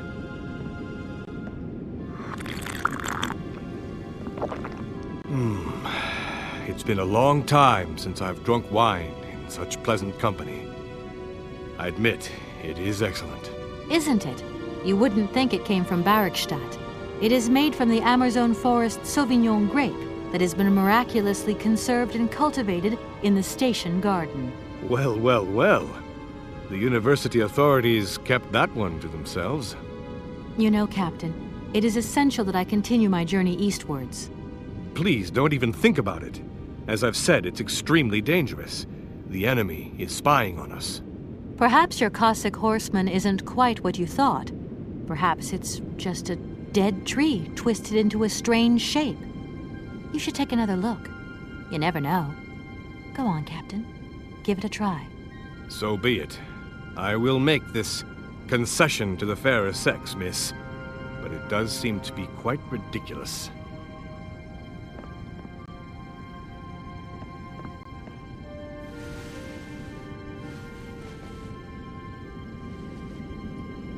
Incredible. How is this possible? By what strange magic?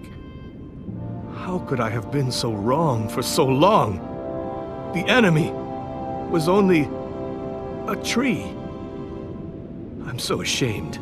It's not that bad, Captain. It's only human to make mistakes, after all. A tree. Nothing but a dead tree. Pull yourself together, Captain. It's okay. And now I suppose there's nothing stopping you from issuing me a visa? Yes, of course. There is no more danger.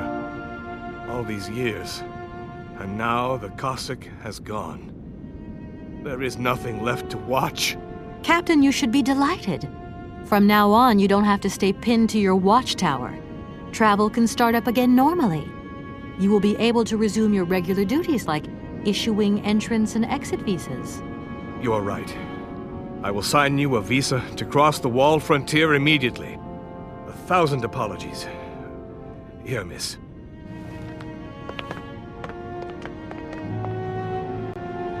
Thank you, Captain. And keep your eyes open. Miss, if we could keep this between ourselves, please. For the sake of my honor. You understand? You have my promise, Captain.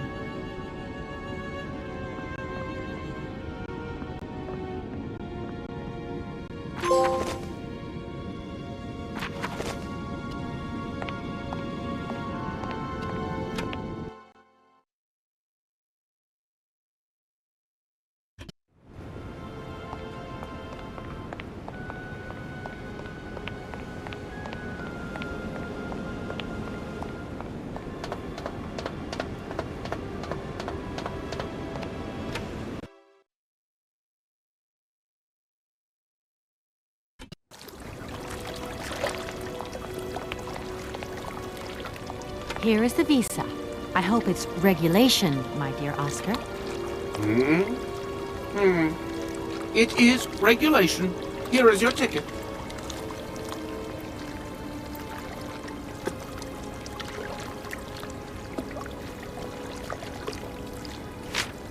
Have a good journey, Kate Walker. So, can we go now? Indeed.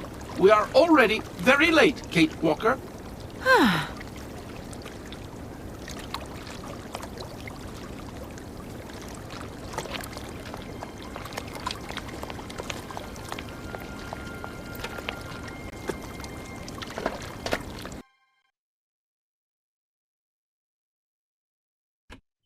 Here you go, Oscar.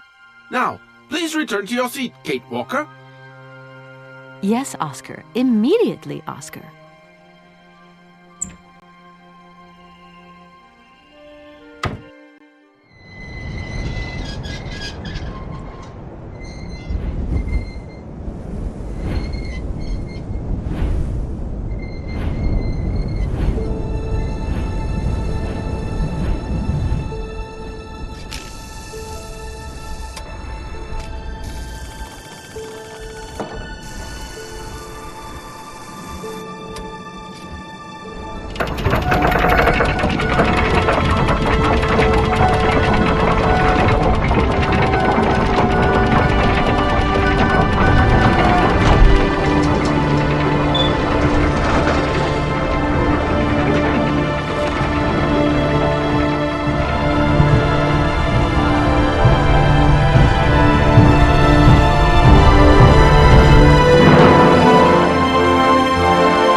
Walker! Kate Walker! Oscar, what's going on? Why has the train stopped? Where are we? The springs of the train are unwound again, Kate Walker. As for the question pertaining to our geographical location, I really haven't the slightest idea. Well, we'd better get looking for a winding machine, my dear Oscar. I hope that this place actually has one. The air here is so polluted that I could not possibly risk leaving the locomotive. My joints might corrode irreparably. Right. Let's see. Gosh, it's really gloomy here. I wonder where on earth I'm going to find a winding machine. I have total confidence in you, Kate Walker. You are, after all, a brave and resourceful woman. Yeah, right. See you soon, Oscar. I shall stay right here, Kate Walker.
My God, Oscar! Oscar, talk to me!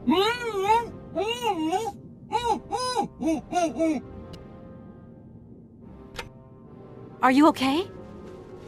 Why, it is absolutely inadmissible, intolerable, and indescribable. I have been attacked. What do you mean you've been attacked? My hands! I no longer have them! They have been stolen! God, you haven't got your hands! But who did this? What's going on here? We can be sure of one thing, Kate Walker. That this heinous crime was committed by a barbarian. A dysfunctional individual whose behavior lacks all finesse. Did you get a look at your attacker? Tell me exactly how it happened. I was standing here polishing up my metalwork. I was just thinking that with all the dust in the air, it would be a good idea to... Oscar! I was very busy, and I suddenly felt two powerful arms grab me from behind and tie me up before I had the chance to defend myself. I wanted to call out, but my attacker gagged me before I could emit the slightest sound. Then he dismantled my hands with a terrifying pair of pliers. It was horrible. I can believe it, my poor Oscar, but did you see him? He was a real barbarian, I tell you. He had bloodshot eyes, steel teeth, and brown scaly skin, and he emitted foul odors. He was a monster, Kate Walker, a real monster, and he had a weapon. Oscar, please calm down. Everything's going to be all right. Right, Oscar. Let's go find this hand bandit. And this time, we're not going to be such a pushover. Kate Walker, please do not think that this problem does not concern me. But if it's all the same to you, I would so much prefer to stay here, just to be on the safe side. An engineer never abandons his train, after all. Yeah, sure. Another good reason not to lend a... not to help me out. Kate Walker, even an automaton deserves a little compassion. I have just been savagely assaulted. I can feel one of my spasms coming on. I am on the verge of a clockwork breakdown. And all you do is accuse me of being selfish. Okay, take a rest, Oscar. You're not much use without your hands anyway. See you soon, Oscar. I shall stay right here, Kate Walker.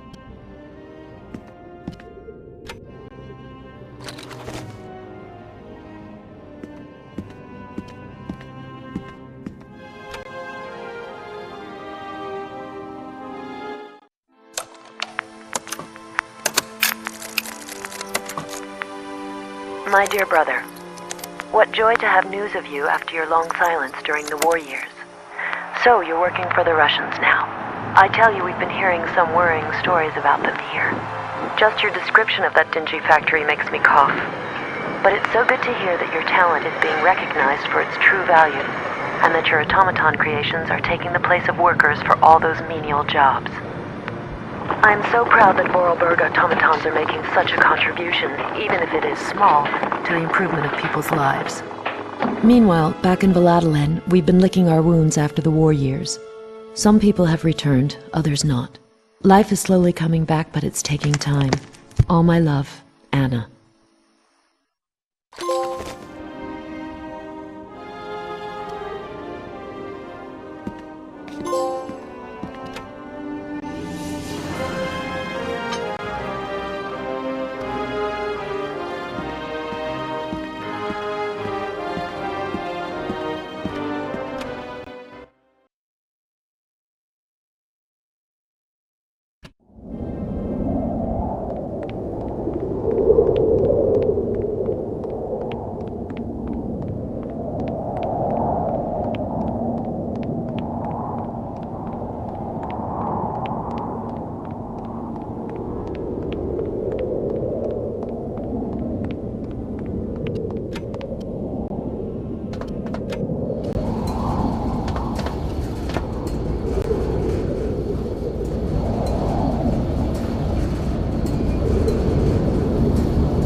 Hello?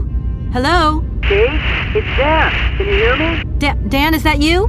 I can't hear you so good. Dan? Kate? It's Dan. Can you hear me? Dan, you're breaking up. I'll try and call you when I get out of this mine. Kate! Come on, what's happening? Listen, we've got to talk. Look, the line's just getting worse and worse. I'm hanging up.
Hey, you!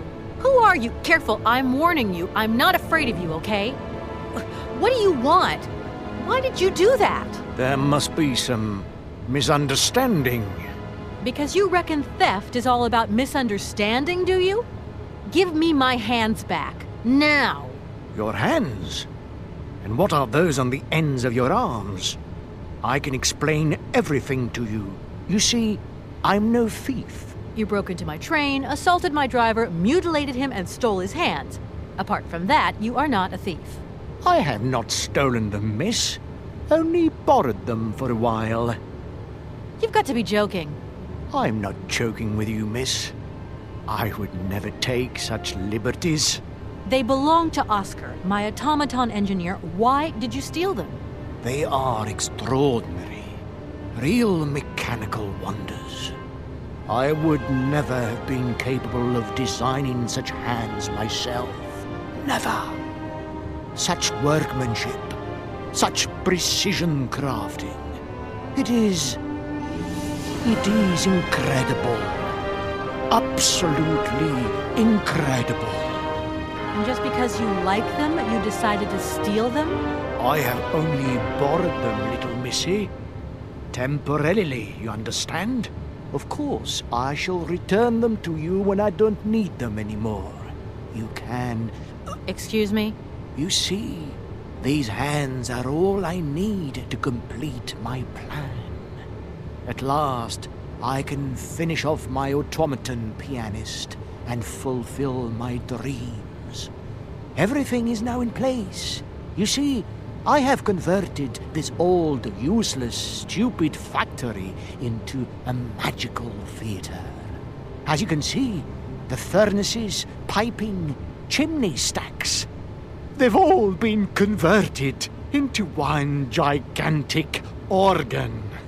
I will be able to accompany the world's greatest living singer. Now, all I need is her... I'm sorry, I can't make heads or tails out of your story at all. Without my engineer's hands, I'm stuck here, you see? Everything I have designed, all that I have invented, everything is for her. Do you realize? Her. Oh, to hear her sing one more time, here in my factory! But who is she? Who are you talking about? Helena. The one and only Helena Romansky. Her voice is so pure, like an angel. One day she came here to Komkolzgrad. She sang here, you know, when our industrial city was in its heyday. Oh, so long ago now. It was almost unreal. It was magical. I remember it like it was yesterday. Then, later, a long time later, she saved my soul. She saved my life and gave it meaning. When I was told that the mining program was to be abandoned, that this industrial city was consigned to oblivion, that I, its director, would from then on be nothing but a guardian of these rusting remains of a bygone age, that is when I first formed my plan to bring Helena Romansky back to this factory. But this time, she would sing for me, and me alone. And is she okay about this? Sure. Once she finds out that I have done all this for her, when she realizes how I converted this vast network of pipes and tubes to create one of the most impressive organs ever made, then, you know, this was no small achievement, miss. Once molten iron flowed through here. Now there wafts only beautiful melodies. But then I realized I had to make an automaton pianist. I began to despair that I would never create hands that were intricate enough. But then you arrived. So lucky, don't you think? Yeah, that must have been a happy coincidence for someone around here. So, When will this Madame Romansky come back? When do I get my hands back? I don't know. Maybe someone should look for her. Tell her. Hey, why don't you go? The quicker you bring her back, the sooner you can carry on your business trip. Now, isn't that a good idea? And you promise that once Helena has sung, you will give me back my automaton's hands? I promise, my dear. You have my solemn word. Well, I guess I'm going to have to believe you. Where should I go hunting for this singer, then? I have no idea. But for a woman of the world like yourself, finding her should pose no obstacle. Helena Romansky was a world celebrity, you know. I have collected many objects, souvenirs of her that I keep in a room. A shrine to her glory. It's like her own personal museum in a way. You should take a look.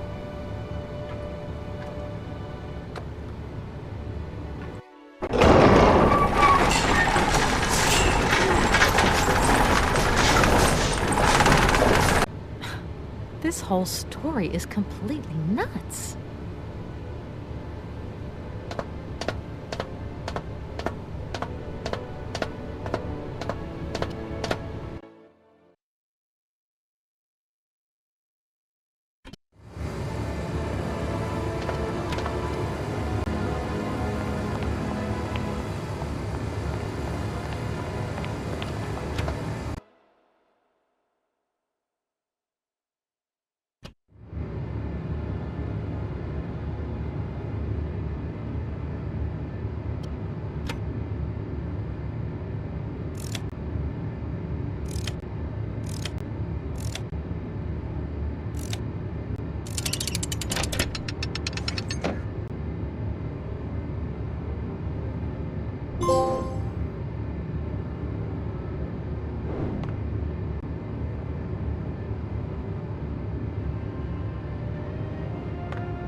Hi, Mom?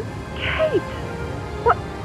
Have you seen the time? Why are you phoning me in the middle of the night? Sorry, Mom. I forgot about the time zones. Did I wake you? Well, of course you woke me up. I was sleeping deeply, too. I simply got to get my beauty sleep. I've got an absolutely crazy day tomorrow. I'm sorry. It's just that it's real important and urgent. I haven't got a lot of time. Well, if it really can't wait till tomorrow, Munchkin, come on, tell your mommy what's up.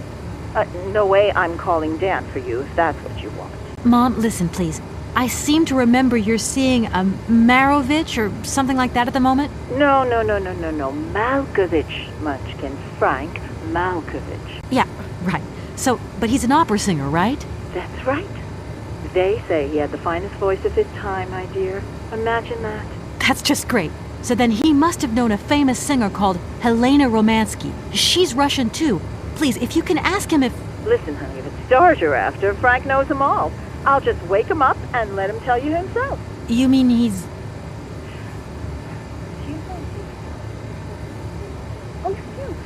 Oh, Kate, listen, you're still there. Frank tells me he did hang out with the Romansky once, but it was platonic. You know those singers. She's a great soprano. Great. Does he know where she went? Does she still sing?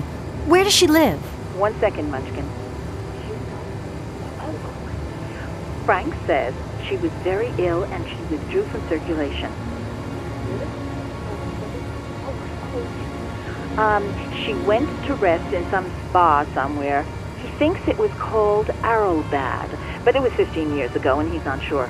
And well, honey, when Frank wakes up, he always takes a little bit of time to get going, you know. Thanks a bundle, Mom. And Frank, too. You're both fantastic. Love you both. Thanks again. Catch you later.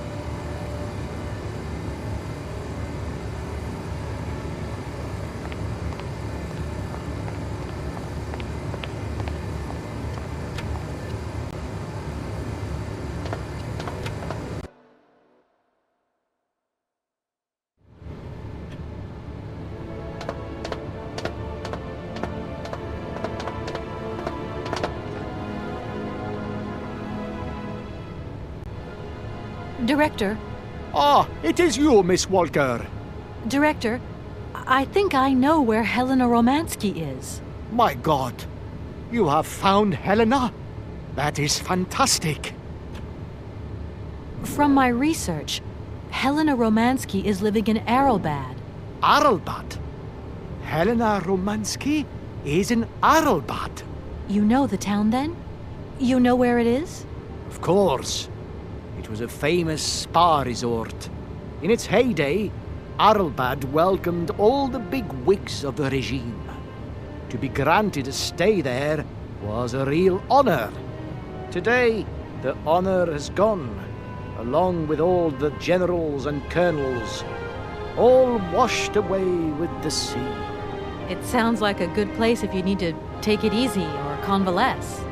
I think Madame Romansky would be happier here. I think she'll prefer the peace and quiet here, the perfect tranquility of our little town.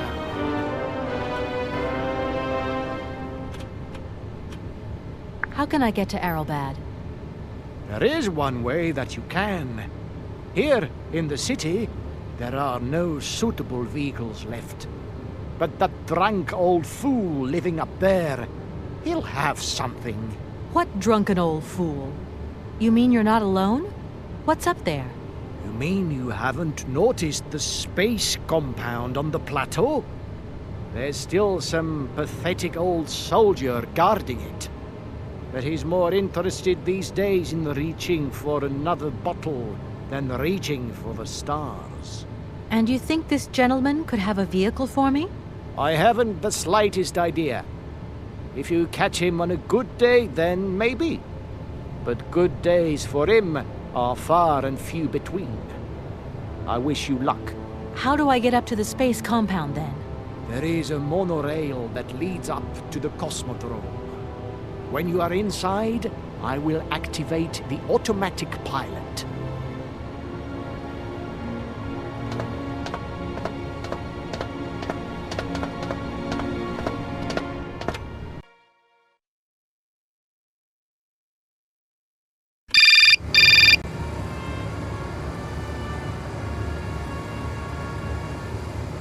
Yes? Kate, can you hear me this time? Yes, I can hear you just perfectly, Dan, but I can't talk to you now. I'm in a real hurry. I wanted to say sorry. I know I wasn't very understanding last time. I've been feeling a bit bad about it. Okay, you're a real sweetheart, but I've got to leave you now. I'm not angry with you, so don't worry. I've just got to catch up to someone, and quick. But Kate, this is really important. I'll call you back, Dan. I'm sorry.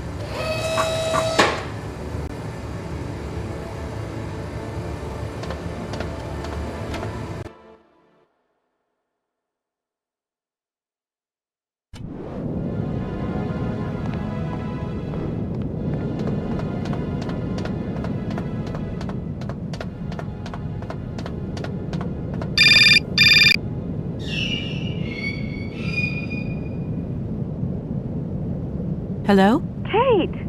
Oh, that you? How are you? Olivia, great, just the right person. Look, have you heard of Helena Romansky? No. Is she some Russian fashion designer? No, she's a singer.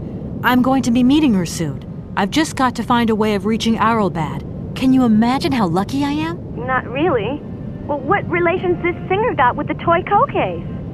You sure you know what you're up to, Kate? You sound really different, like you're changing or something. Look, it's like this. If I'm going to get to the end of my journey, I've got to link up this singer and the director of the Komkolzgrad Industrial City. Don't worry, I know exactly what I'm doing.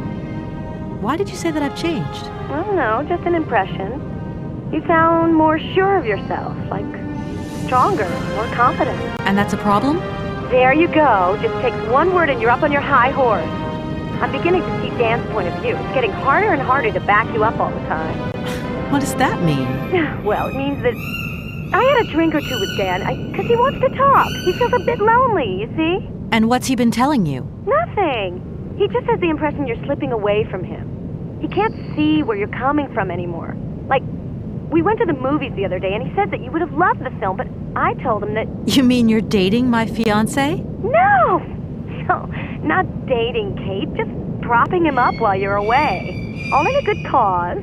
I can keep an eye on him for you at the same time. What would I do without you? Oh, you're jealous. Well, that's a good sign. That means you want him. Now, that he'll be pleased to hear. You seeing each other again soon? Tomorrow night. He invited me to dinner at the Goldbergs. You don't mind, do you, Kate? No worries. Look, I've got to go, Olivia. Take care.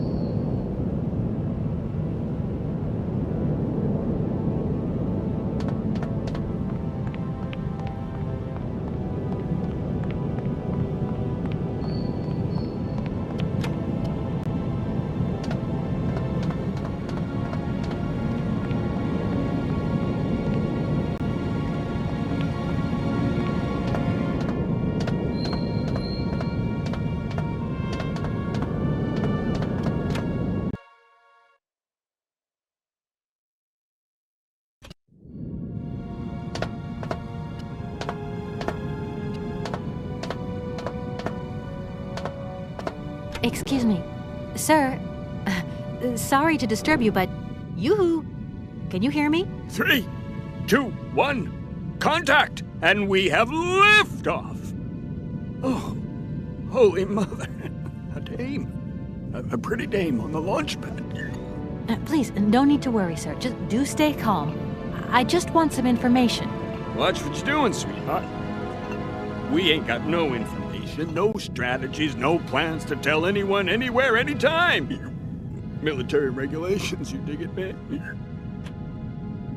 I was going to... Forget it doesn't matter. He's too drunk to help anyone anyway. I am not drunk. I have drunk. A little. Strange. Sure, I left a bottle or two around here. I gotta get some air. Wall's getting pretty tight. We'll think about that blast off later. Are you okay, Colonel? Are you sure you're all right?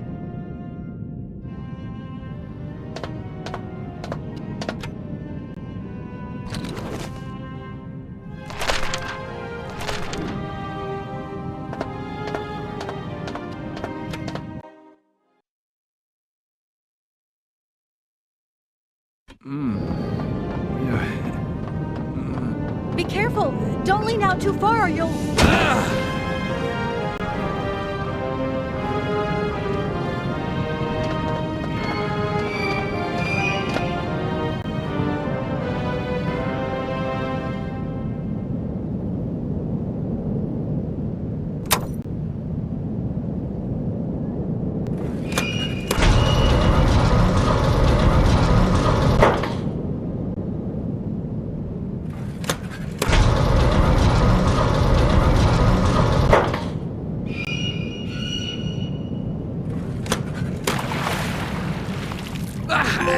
What's happening? That's water you got there. Stop it! Now! You want me to drown?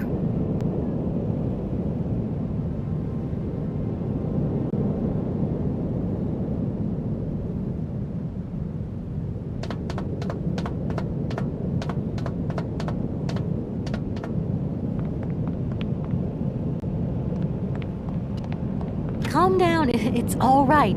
Just a little wake-up call, that's all. You must have had quite a bit to drink.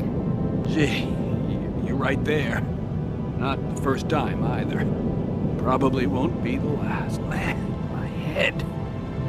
Please, could you whisper? Please, do excuse me. But it was the only way I could think of to bring you back to your senses. A little extreme, maybe. But I get the impression you're a lady who likes to see results. Sir? Sir? My head. Oh, my poor head. I need some quiet. Please, can I have some quiet? Does Aralbad mean anything to you? Aralbad. It's been a long time since I heard that name. It's a spa resort, ma'am. Top brass of the regime would go there. As well as convalescing soldiers, tired politicians, profiteers and rackers, the whole caboodle. Go live it up, all expenses paid. One privilege I never got. Just 2 steps away from becoming the nation's hero, and no free holiday for me. And where exactly is this place? Further east. We never had to know where exactly. The airship was programmed to take vacationers there. From here. Thank you so much for helping me. I'm sorry to have woken you up like that. It's been great talking to you, ma'am. I think I'll take 40 wings right now.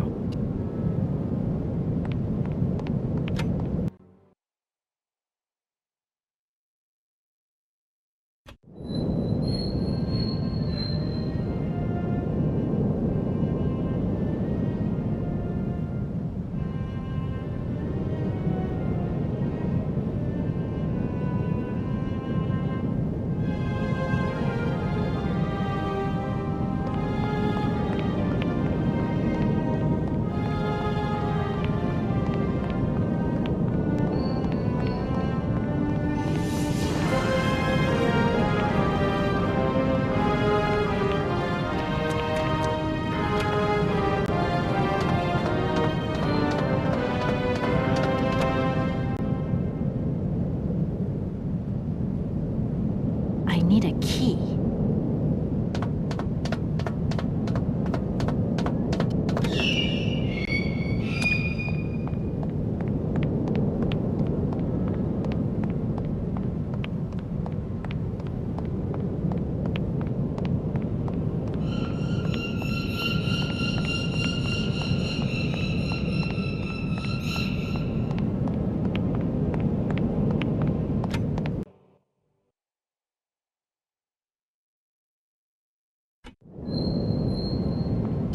Sir?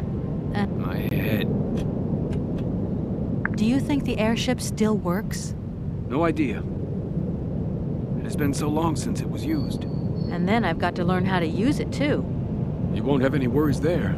It has an automatic pilot. Go visit if you want. Here's the key.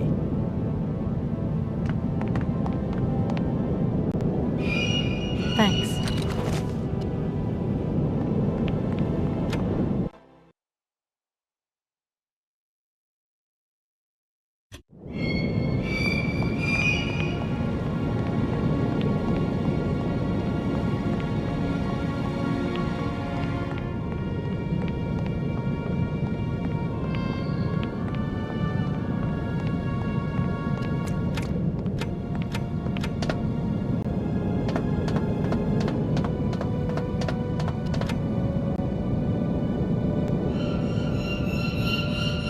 Doesn't look like that works.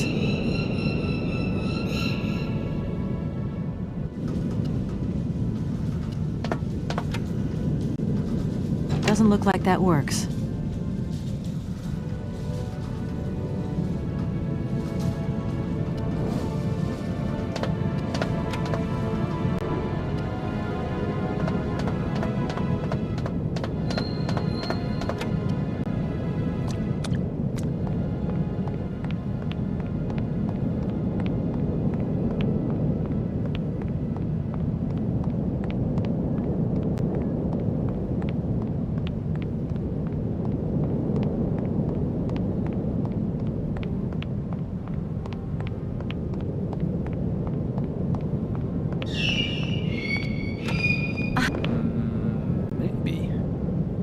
I've got some idea. But you look like you're a pretty good mechanic.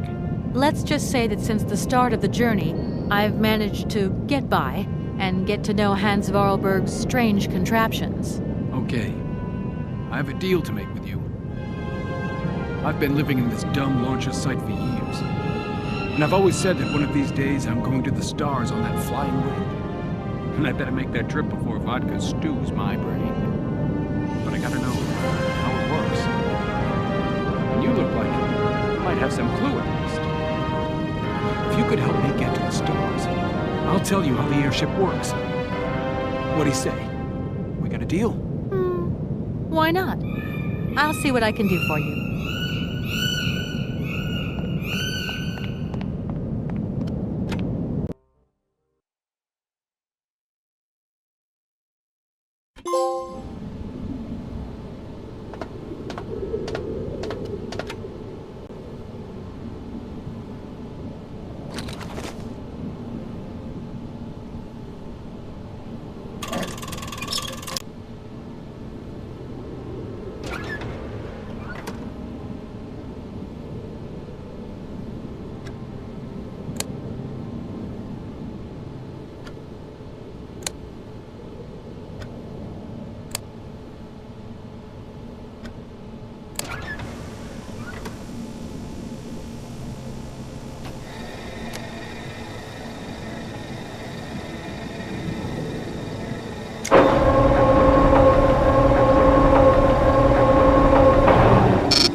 Comrade Boris. I need a few drops of your blood. Excuse me? To get the centrifuge going, we'll need to analyze the pilot's blood. If you're going to the stars, you've got to be in good health, you see? That's why I need a blood sample. It won't hurt. There's two things a good soldier is always ready to do. Drop his pants and spill his blood. Go ahead. I'll only be needing your blood. My pleasure, ma'am. Ow!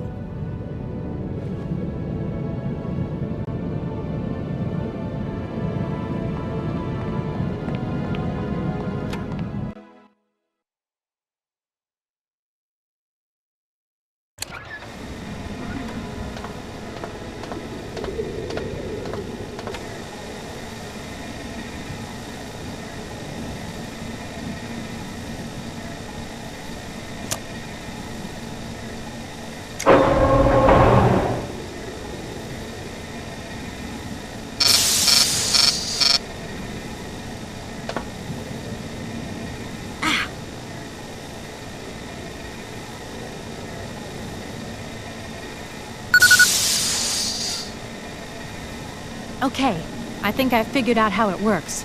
Get settled in and let's go. Colonel,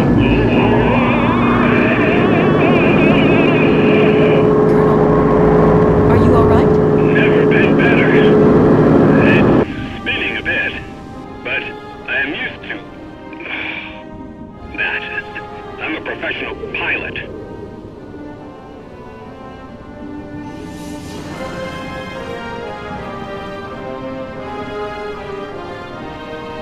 Miss Walker! Come in, Miss Walker! Are you receiving me? Clear as smog. Can you speak up? I'm ready. Press the launch button. Okay, here we go. Good luck.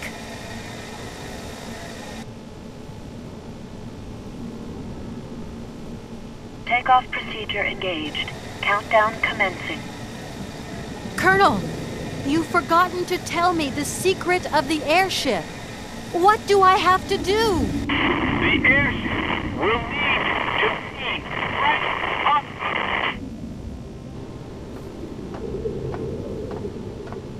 10, 9, 8, 7, 6, 5, 4, 3, 2, 1, 0. We have liftoff.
Hello? What do you think you're doing, Kate? I wanted updates. I wanted results. Certainly, Mr. Marson. We all do. Down on the ground, we're doing all we can, but there's no new developments. Kate, I don't think you understand the urgency of this situation. Universal Toys are on my back and digging in. I can't hold them off much longer. You're putting the firm in a very tricky situation. I am very sorry, but a slight mishap or two has meant that I've had to modify my mission temporarily. Miss Walker, you're walking on a minefield here. I don't have to underline that this affair is Class A priority numero uno. Hot! I am only too aware of that, Mr. Marson, and believe me, I am doing all I possibly can. But this mission is really no piece of cake. You can have all the cake you want and eat it too when you get home. Next time I call you, I want something concrete, something solid. I want results. You understand? Results! Yes, Mr. Marson.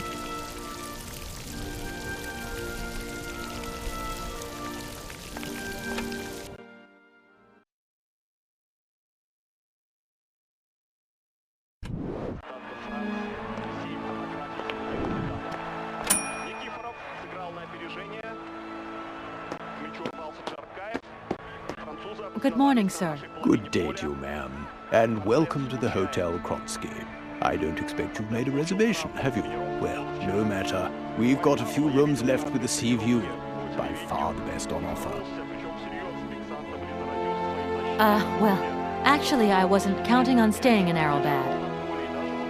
I see. It's like that then. Sir, what can I do for you? I want to meet someone who lives here. That's very inconvenient. None of my customers said they were expecting someone. You can't just turn up like that. We've got a very strict policy. In this day and age, the hotel ain't too open to, impromptu visits from any Tom, Dick, or Harry. Please, I absolutely must speak with her. It's very important. If it was that important, all you had to do was ring the hotel. People come here to rest, you see, to get away from the world, which ain't turning so good these days. Don't let me keep you. Good day to you, ma'am. Honestly, if I could have called, I would have called, but I couldn't. So please, can you bend the rules just a little, sir? Ma'am, in this hotel, we don't bend nothing for no one. With respect. Well, thanks anyway. At your service, ma'am.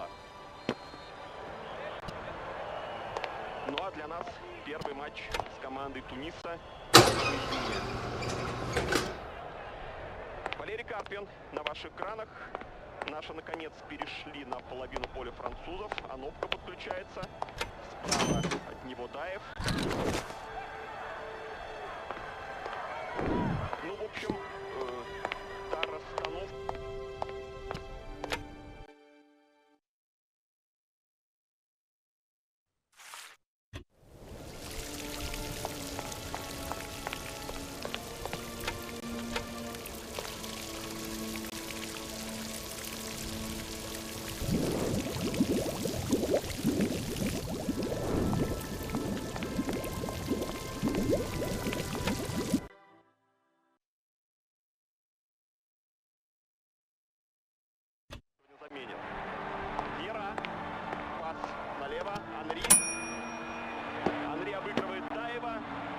Sir? You again? You're beginning to really overstep the mark. I warn you, one more and I'm going to... But what the hell's going on over there? Why is it me gets hell to pay when there's already too much work to do?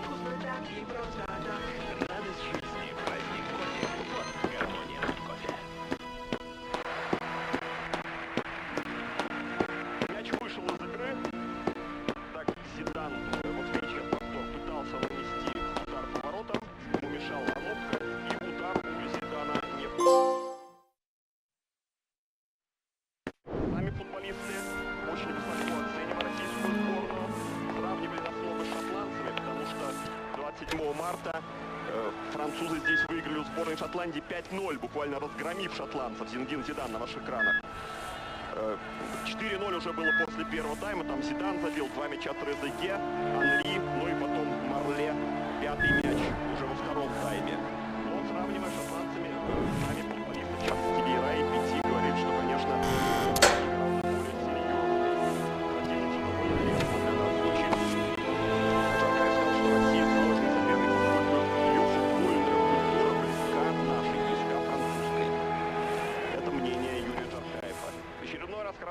головой Анопка, Никифоров сделал передачу Джаркаеву.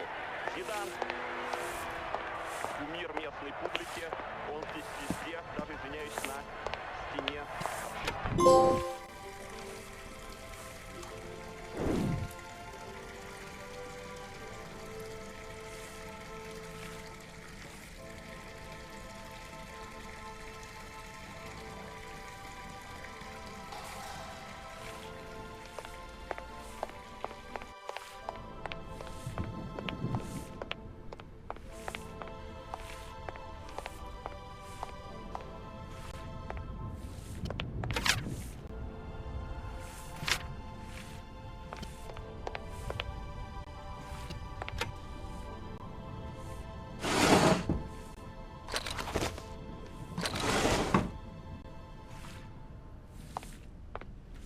Hello there. Good afternoon, miss. Are you the hotel barman? My name is James, miss. James, the automaton nurse. I am not a barman. I'm sorry. I didn't want to upset you. If you don't mind, miss, I would appreciate it if you would just be a little more rigorous in the terms you employ in the future.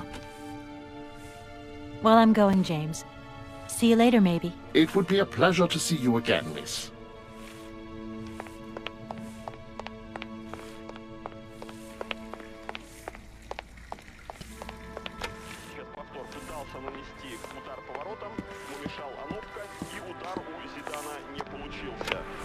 Зидану 29 лет, 30 ему исполнится дни чемпионата мира Японии и Южной Кореи. Кстати, вы, наверное, знаете, что именно Франция, как чемпион мира, открывает новое мировое первенство 31 мая игрой с командой.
I've got to find another way around.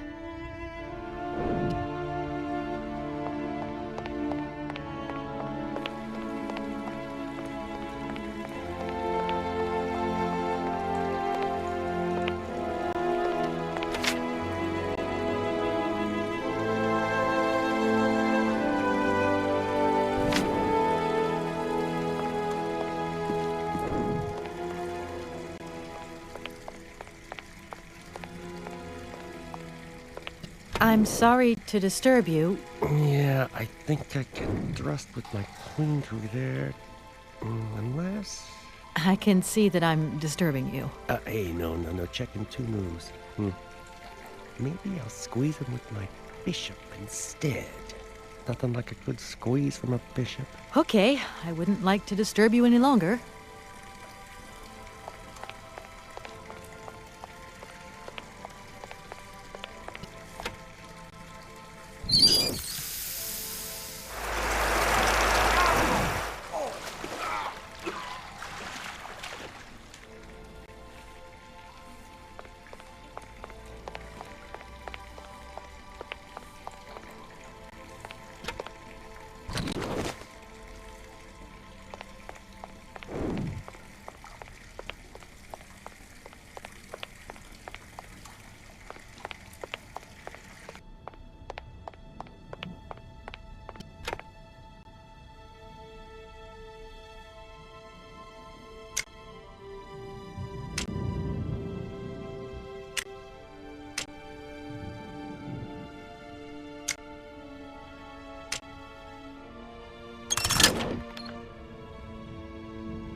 Madam Romansky?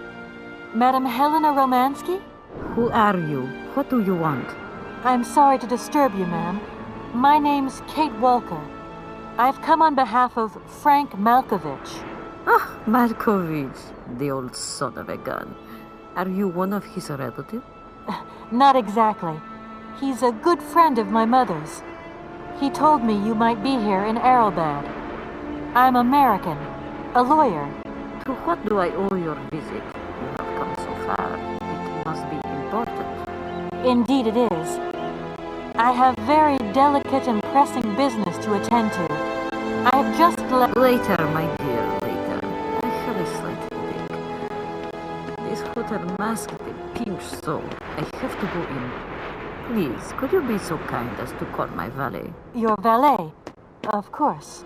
You back here again? How dare you show your damn face round here? Get out of here immediately. Please. I absolutely must find... Miss Romansky! Oh, yes. I'm sorry. She managed to lie her way in here. Don't matter how vigilant you are, there's always one. But it won't happen again. She'll be out on her ear before you can say, I hope she hasn't upset you too much. Oh, Felix. Stop being such a grizzly bear. This woman is my guest. She's your guest? But that ain't possible. This vandal didn't even know you 3 hours ago. Be quiet, Felix, before you offend someone. Miss Romansky, please. This maniac turned up earlier and tried to wreck the fountain. If it wasn't for the... I said enough, Felix. Please treat Miss Walker with the respect befitting one of my friends. Don't touch and don't swear. Have I made myself clear, Mr. Smetana? Yes, yes, crystal clear, Madam Romansky. Please do accept my humble apologies. Very good, Felix. You may go now.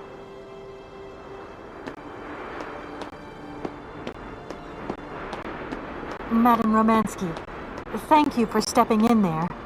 I'm so embarrassed to put you to such trouble. Oh, nothing that I haven't lived 1,000 times before, my child.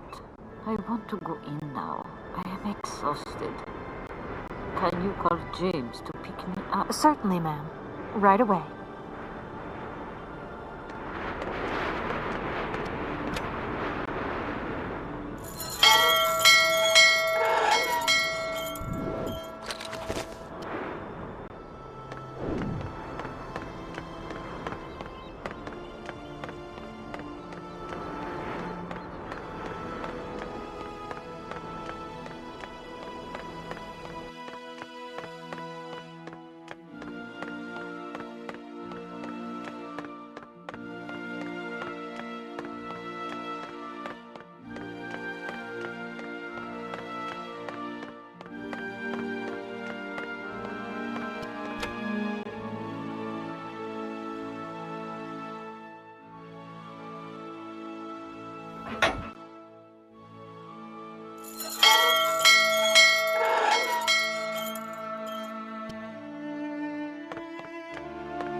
James, what are you waiting for?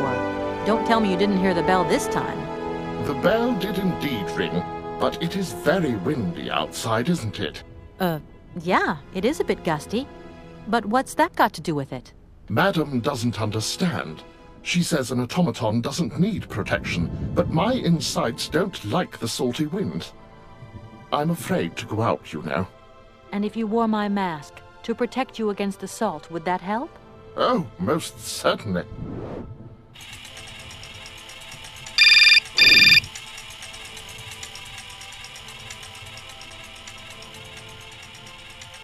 Katie Pooh. So, have you met her yet? This Helena person? What's she like? Does she remember Frank? Hi, Mom. Yeah, sure. I met her, and yeah, she's living in Aralbad. You can thank Frank for me again. I'll remember too, honey. So, what's Aralbad like? Maybe Frank can take me there one day. It's this seaside resort, Ma, but it isn't what it used to be. You'd be real disappointed. Maybe you're right. So, when are you coming home? Is that mission all over then? Not really, Ma. I still haven't found the heir I'm looking for to wrap up the case. Helena Romansky's a kind of detour here. Listen, Munchkin, I get the distinct impression that you're being led up the garden path. Why don't you just come home, tell your boss this heir just doesn't exist, that you've done all you can, et voila.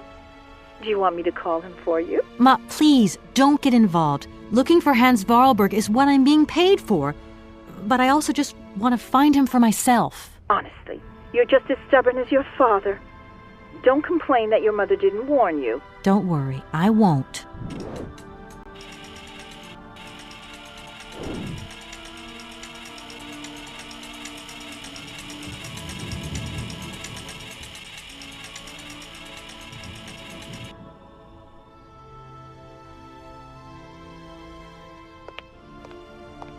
It's a real honor to meet you, Madame Romansky.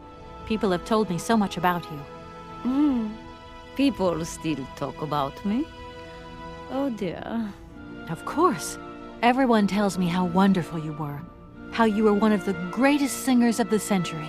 Ah, so I was, my dear.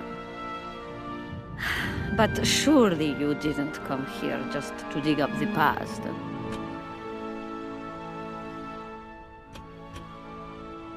Strange. I get the impression that Hans Vorarlberg turned up here, too. You know Hans Vorarlberg? Not exactly. I'm looking for him to sort out this inheritance case. But I've had to snoop around in his past a bit to get on his trail, and I guess he's kind of a close friend now. You knew him, didn't you? Oh, yes. I knew Hans Vorarlberg. Do you hear, James? Ah, if you had the chance to meet Hans. My Hans. Oh, my God. What has become of him? Where is he? As questions go, madam, that one is not without certain complications. I'm sorry, but I have no idea. That's the goal of my mission, to find Hans Vorarlberg. That's why I have to get back to my train as quickly as possible and to get out of Komkolzgrad. And you cannot find him without the train? The train is one of his last inventions. So is Oscar, the automaton engineer. I get the feeling that the two of them are going to lead me to him. Did you hear that, James? I might see Hans again. I have dreamed so long of meeting my dearest sweetheart again. Oh, if only I could sing. If only I were in Paris, I would ask George for that miracle cocktail. The one that only he knew how to make. Wouldn't I, James? Yes, madam. As you have frequently said, without that famous cocktail, your French tour would have probably been cancelled. I don't understand. An extraordinary tale, my dear. It was December, and it was terribly cold and damp. I had to play the role of Tatiana that evening at the opera. But since the morning, I had lost my voice. It drove me completely mad with worry. I don't know how George, the barman at the Moritz Hotel, heard about my affliction, but he brought me up a cocktail that he had invented, a strange concoction. But it turned out to be a miracle cure. My voice returned to me in an instant. That's amazing. That's just what we need. We're going to mix you up a cocktail. Ah, my dear child. It is impossible. George never told me the recipe of the drink. He loved to keep his trade secrets. He said it made him absolutely irreplaceable. Well, I'm going to get George to tell me. He hasn't yet met with my powers of persuasion.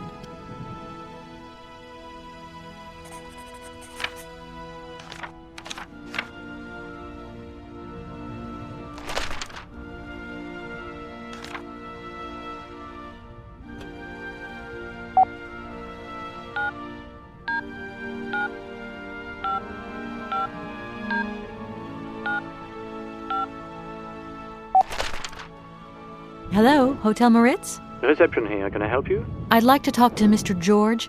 He's a barman at your hotel. I'll connect you with the bar. Just a moment. Hello, Hotel Bar? Hi. I'd like to talk to George, please. George? You mean Mr. George? Yeah, probably. He must have been a barman at the Maritz in the 50s? Well, don't want to disappoint you, but Mr. George stopped working here quite a while ago. What was it about? I've been told that Mr. George had a recipe for a fantastic cocktail, and only he knew the ingredients. I absolutely must know what was in it. It's a matter of life and death. I'd love to help you, ma'am, but you see, old George, now he knew a lot of cocktails. One hell of a barman and one hell of a reputation. He did write down his recipes before he left, but if you can tell me which one you were looking for exactly? I don't know. There are a lot of them, you say? Yeah. The Paris Peking Shuffle, the Deep Green Secret, Boko Poco, Blue Helena, Red Mambo. Helena! Yeah, that's the one. The Blue Helena. Right, I'll take a look. Blue Helena, you say? Let's see. 1 measure of vodka, 1 measure of blue curacao, 1 measure of honey, a dash of lime and ice cubes. Shake it all together, and Bob's your uncle. Perfect. Thank you very much, sir. You have been most helpful to me.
My voice.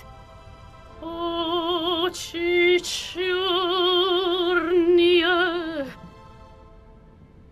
My God, that is atrocious. Horrific. It was too good to be true. George's Blue Helena is powerless, ineffective on the voice of an old woman. But your voice is perfect. Don't be so down on yourself.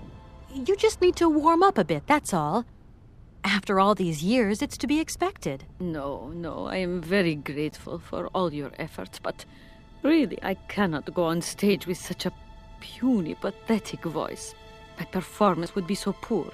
I would get such bad reviews. You've just got to get your confidence back. Hasn't she, James? I must concur, madam. It sounds to me like your voice is fully restored. James, be quiet. You are a sniveling little creep.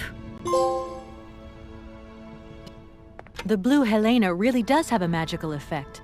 Your voice is sensational. I am not convinced. If my voice has really returned, it is not ready. It is still not powerful enough. I tell you, you're wrong. The Komkolzgrad director is going to be amazed. My dear, how little you know. I remember a time, madam, when you would test your vocal prowess by breaking crystal tableware and decorations. Ah, those were the days. Shards of crystal. I could never do that now.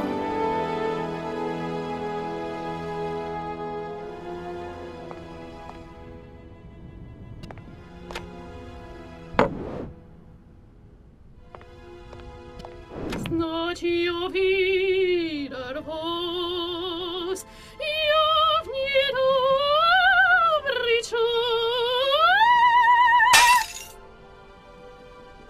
My God, what have I done? My voice has returned. Did you hear that, James? My voice has returned. Your voice is still as magnificent as ever, madam. But please don't forget, you're no spring chicken these days. Time has taken its toll. And you're not the toy boy you once were either, James. I hope you have fun on your own. Madam, leaving you is quite out of the question. Don't be stupid, James. What would you do there? Your place is here. You must prepare my return. Madam, I won't insist. Adventure is not an integral part of my action functionalities. Maybe you're right, madam. As ever. Do I understand correctly that you're going to go with me to Komkolzgrad? You do, my dear. We're going on tour, my dear. Anchors away. I'll go back to the airship to prepare my departure. You can join me there when you're ready. James! Take me to my room. I must prepare. Quick! Quick! What are you waiting for? My fans are waiting for me. Are you sure you're sure about this, madam? Shut up, James, and put your foot on it.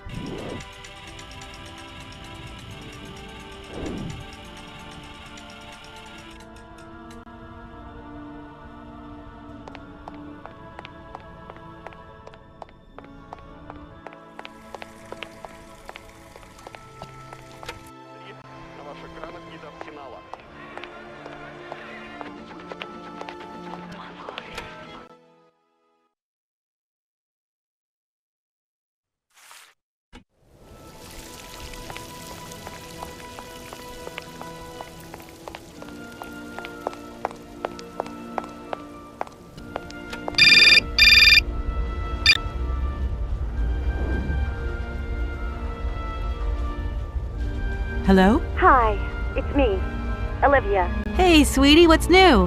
How was it at the Goldbergs then? Like, alcoholic. Is that all? What's up? Cat got your tongue? Well, tell me what you're up to. How's the case going? How's that Romansky chick? You don't think it's dragging out too long? I haven't had the time to get bored, I can tell you that, but... Hey, Olivia, what's the matter? You didn't even answer my question. That's so unlike you. Did I tell you I bought this really cool blue silk top? Olivia, what are you hiding? Come on out with it. You've got me worried. Oh, Kate, I'm sorry. I've done something horrible. I can't sleep anymore. I can't eat. I keep wanting to hurl. Olivia, tell me what's going on. Dan! What about Dan? Has something happened to him? I am weak. You're gonna hate me for the rest of your life, and you'd be right. In your situation, What? After the Goldbergs, Dan took me home. We're a bit, we shouldn't have drunk so much. He came up to mine to have a nightcap, and then... Okay, you're gonna hate me. Please hate me. I got it. It's all my fault. I could never tell you that I've had the hots for Dan for ages, because you're my friend and you were engaged and all, but then we got so close lately, and I just lost sight of what's right and what's wrong. Kate, the guilt is killing me. I want to die. Look, don't bust a gut over it. You and Dan, it's like not real right now. I gotta go, Olivia. I need to process this new bit of data.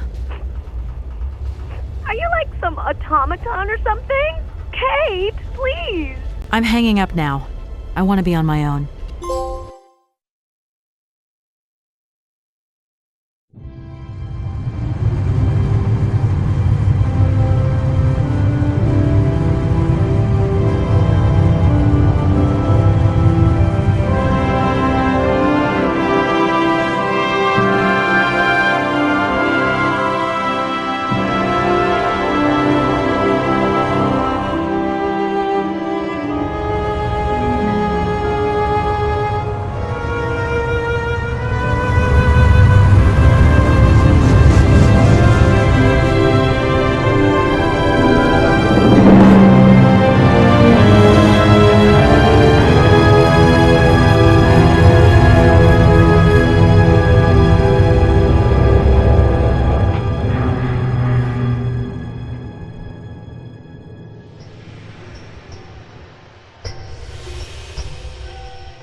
Очи черные, очи страстные, очи жгучие и прекраснее, как ему я вас, как боюсь я вас, значит увидел вас, я в недобрый час.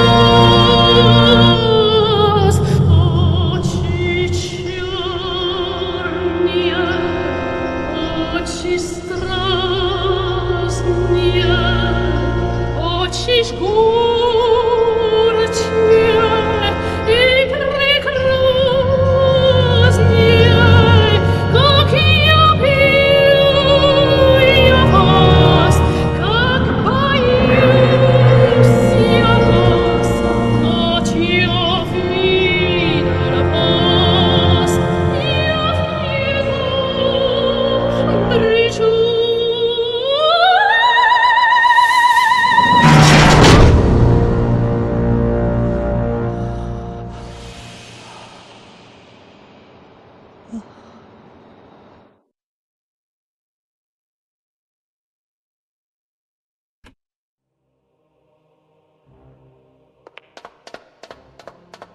Kate, help me. What is happening? What does this man want of me? He has gone totally mad. Don't worry. There must be some way of getting you out of there, and I'm going to find it. But do hurry up, my child. I am terrified he will return and become dangerous. Be strong, Madame Romansky. You can trust me.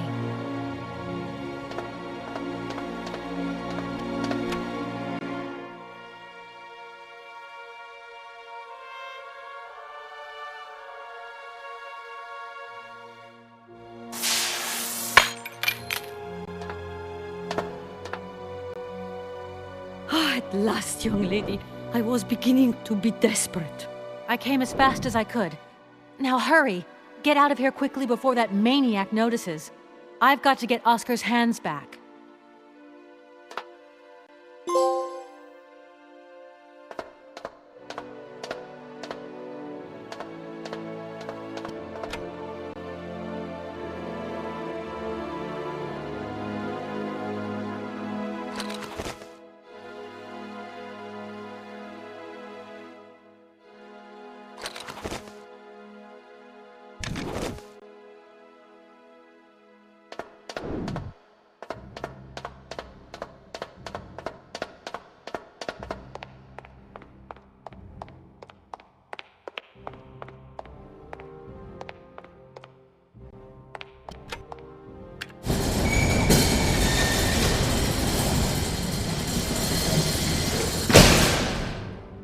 Are you all right, madam?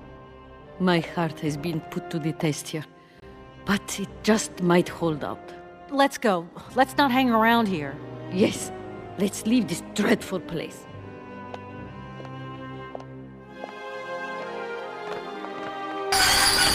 Oh, but my God, what has happened now? Ha ha! Nice try, Miss Walker. But you are not strong enough. Not for me. So you can stop playing games now. Return the hands to me, and bring Madame Romansky back, or I shall not be responsible for my actions. You don't scare me, you old lunatic. Helena, grab the hands and get back to the train. Tell Oscar to get ready to leave. I'm gonna find a way out of this lousy factory. No chance. You will never succeed. Ha! We'll just see about that. I warned you, Kate Walker! I warned you! Be careful, my child. You too. And don't worry.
Hello? Kate, hi. It's me, Dan. Are you all right? I'm okay now, yeah, thanks. But if I said that not long ago I was grappling with a mad music lover who wanted to kidnap an old forgotten opera star, but I foiled his plan and escaped through an abandoned mine, then I guess it's completely mad. You'd be proud of me, Dan. Real proud. Kate, I don't understand a thing you're saying. I barely recognize you. No, it doesn't matter. How was your day? Yeah, of course. I went to dinner with the Goldbergs. I finally beat Bob at squash. The cleaning woman broke the vase in the entrance hall. Well, other than that, nothing new. I see. Everything's cool, though? Yeah, everything's, cool. You're not missing me at all? Oh, yeah, sure I am. I had Olivia on the phone. She was a little upset. Nothing to say? So sorry. I don't know what came over me. It happened so quickly. I just totally lost control. I was so weak, so dumb. I just can't imagine how... I can't imagine how you could ever forgive me. What a bastard I've been. I don't know, Dan. Maybe I'm to blame somewhere in all this. Maybe I pushed you into Olivia's arms. I'm well aware that this trip has taken me far from New York and far from the Kate you once knew. And you know what surprises me the most? I don't miss it. What's happening to us, Kate? Maybe we've just realized we don't really love each other, Dan. We can talk about it when you get back if you want. I don't know, Dan. We'll see.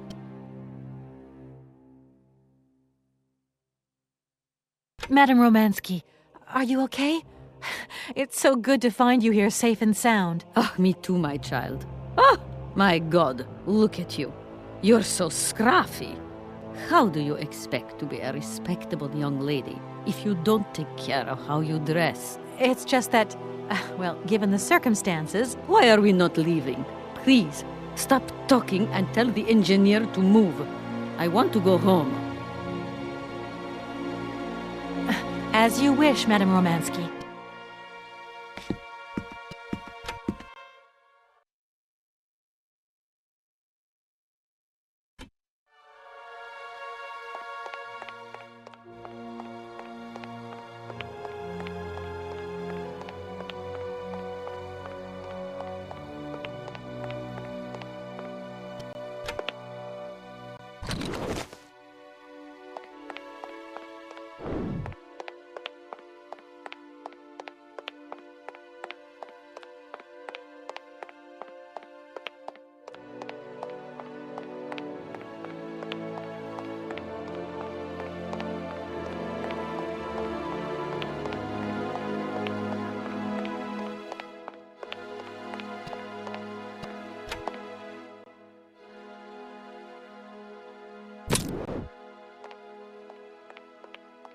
Oscar, let's get the hell out of here. Message received.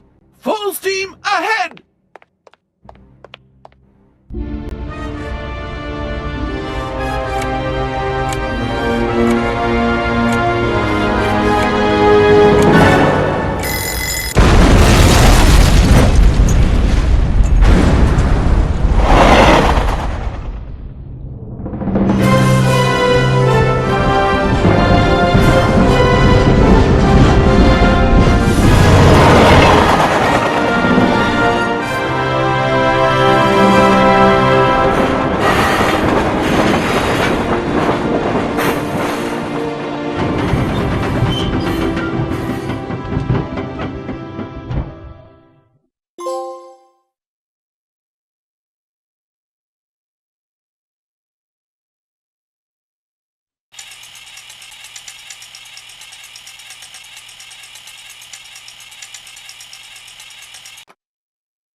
You okay, Oscar? Still in one piece?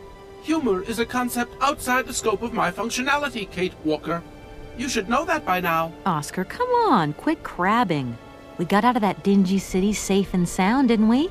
And even with a certain style, I might add. Style is the right word. Hey, What are you doing on the platform?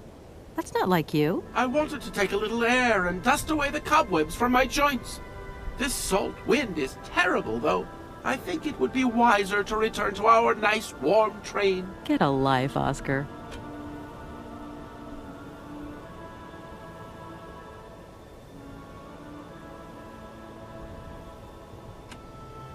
Oscar, can we get going now?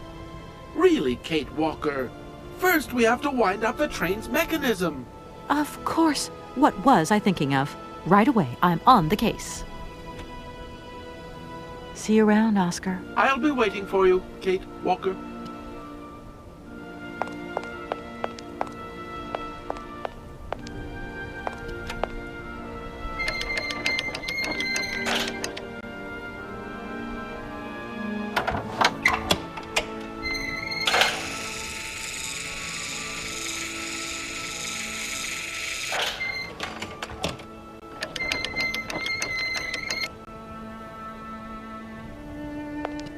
Hello, Oscar. Hello, Kate Walker. Oscar, I think everything's ready. We can go now. Are you sitting comfortably? Then we can start the engine and get going. I'll be circulating shortly to punch your ticket. Give me a break, Oscar. Miss Walker! Miss Walker! Wait! Don't go yet! Mr. Felix, what's the matter now? Has something happened to Madame Romansky? No, not at all. Our favorite diva's fine and dandy. But there's a package for you at the reception. I said to myself, Felix, maybe she's got to have it before she goes. A package for me? But that's impossible. But it's got Miss Walker written on it, clear as day. Why didn't you tell me about it earlier? It's only just arrived, like. Oh, and, well, who delivered it? I don't know. I just took my eye off reception for a moment. The game was on, you see, and there it was, on the counter in reception. Come and get it. Okay.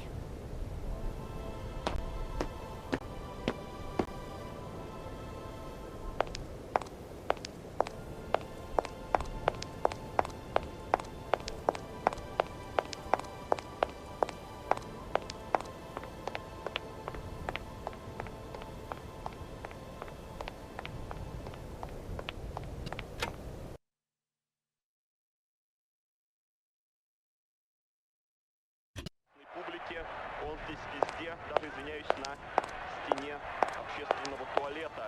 Здесь на Стад де Франс 7. Никифоров сыграл на опережение. К мячу рвался Джаркаев. Французы обосновали... Hello? What the hell are you up to, Kate? Mr. Marson, please, do try to understand. Understand? What I understand is this. 1. Our main client is ready to drop the whole caboodle if the deal isn't tied up in the next 24 hours. 2. This is going to cost the firm multi dineros. And 3. I made a serious error of judgment trusting you with this case. That's what I understand. I know it doesn't look like it, but... No buts, Walker. You're looking for a senile old creek and you're making heavy weather of it. You know, he isn't as senile as all that. He's got this creative streak. Look, drop the mumbo-jumbo. I don't want excuses. I want... I've got to go, Mr. Marson. I think I'm onto something.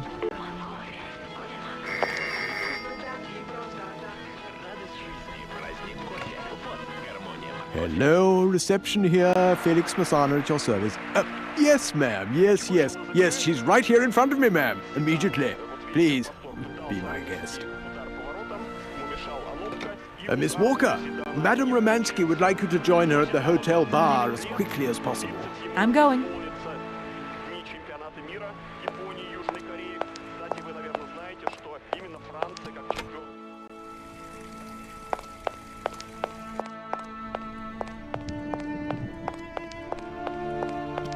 Madame Romansky, you wanted to see me? There you are, my dear. I wanted to talk to you before you leave. I didn't want you to get the wrong idea. Despite our mishap in Komkolzgrad, I'm very grateful to you. You helped me to forget my life here and this dead beach where I stroll up and down all day, getting more and more bored. So much the better. Time passes so quickly. One day you are at the peak of your glory. You think it is going to last forever.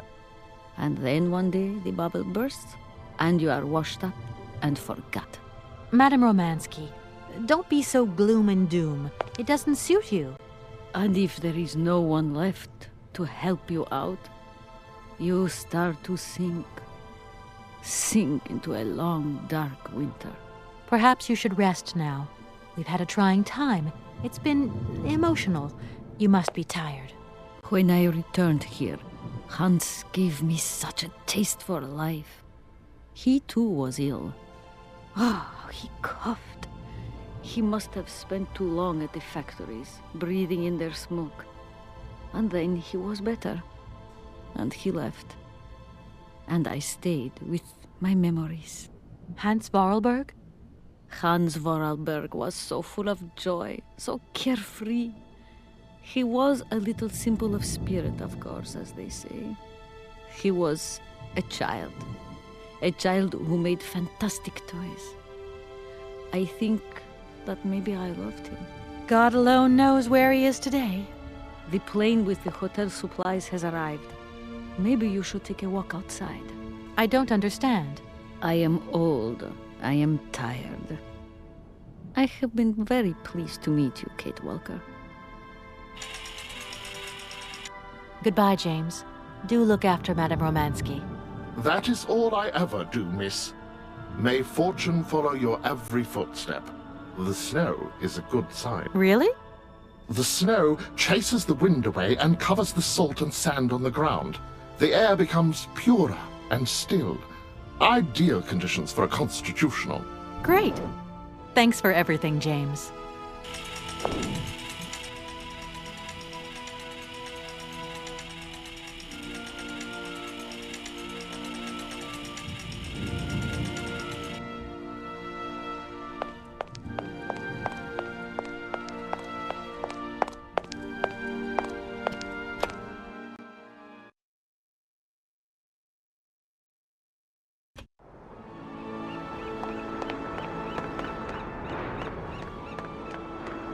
Good morning, sir.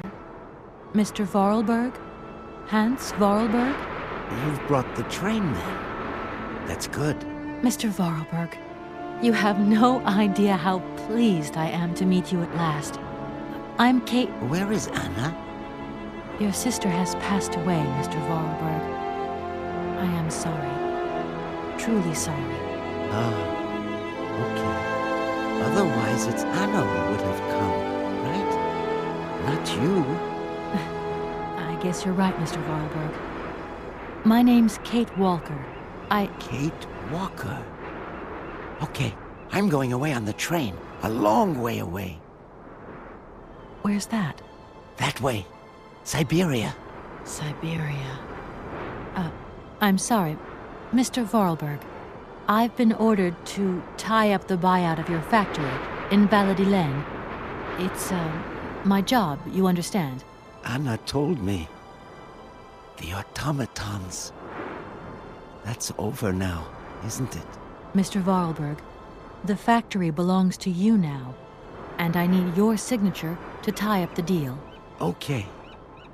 Then I'm going away on the train. Here's the sales contract. I'll give you some time to look it over. Your sister already agreed to the terms. All we need now is your signature.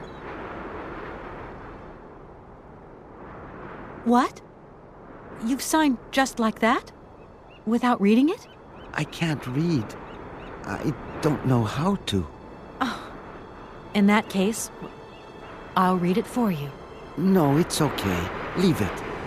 I've got to go away on the train, Kate Walker. As you wish, Mr. Vorarlberg. And let me wish you a very pleasant journey.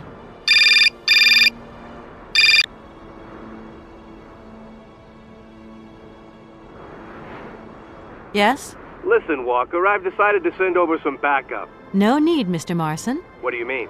Hans Vorarlberg has just signed. Everything's hunky-dory. Are you saying that... Yep. That Vorarlberg Manufacturing is now the exclusive property of the Universal Toy Company. But... that's great news. Good work. Excellent work, Walker. A real masterstroke. I knew I could count on you, Kate. I congratulate you. Thank you, sir. Right, now get back here as quick as you can. I want those papers on my desk tomorrow. My secretary will organize a meeting with Universal Toys immediately. You'll no doubt want to hand over the contract yourself. And now that I think of it, I've got no one on the Schwann Airport case. Big trial coming up. A real opportunity. The job is yours. My little way of saying thank you, Kate Walker. You're too kind. You have a great career as a lawyer ahead of you, Kate. See you tomorrow. Well done again, and don't lose those papers, huh? That would be the dumbest thing. Sure. Real dumb. Kate Walker? Yes, Mr. Vorarlberg? Are you coming on the train too, Kate Walker? No. That really wasn't in the plan. But thanks for offering. This adventure's all over for me now, Mr. Vorarlberg. Too bad. Silly, really. You don't like adventure, do you? I don't really... I mean, maybe there's... It's not easy to say. Yes? I have to go back to New York. They're waiting for me there, you understand? I understand. The plane. It's going to New York too, maybe. Maybe. I suppose I'd better go find out. Yes. It's more sensible. Maybe. See you later, Kate Walker. Yes. See you later, Mr. Vorarlberg.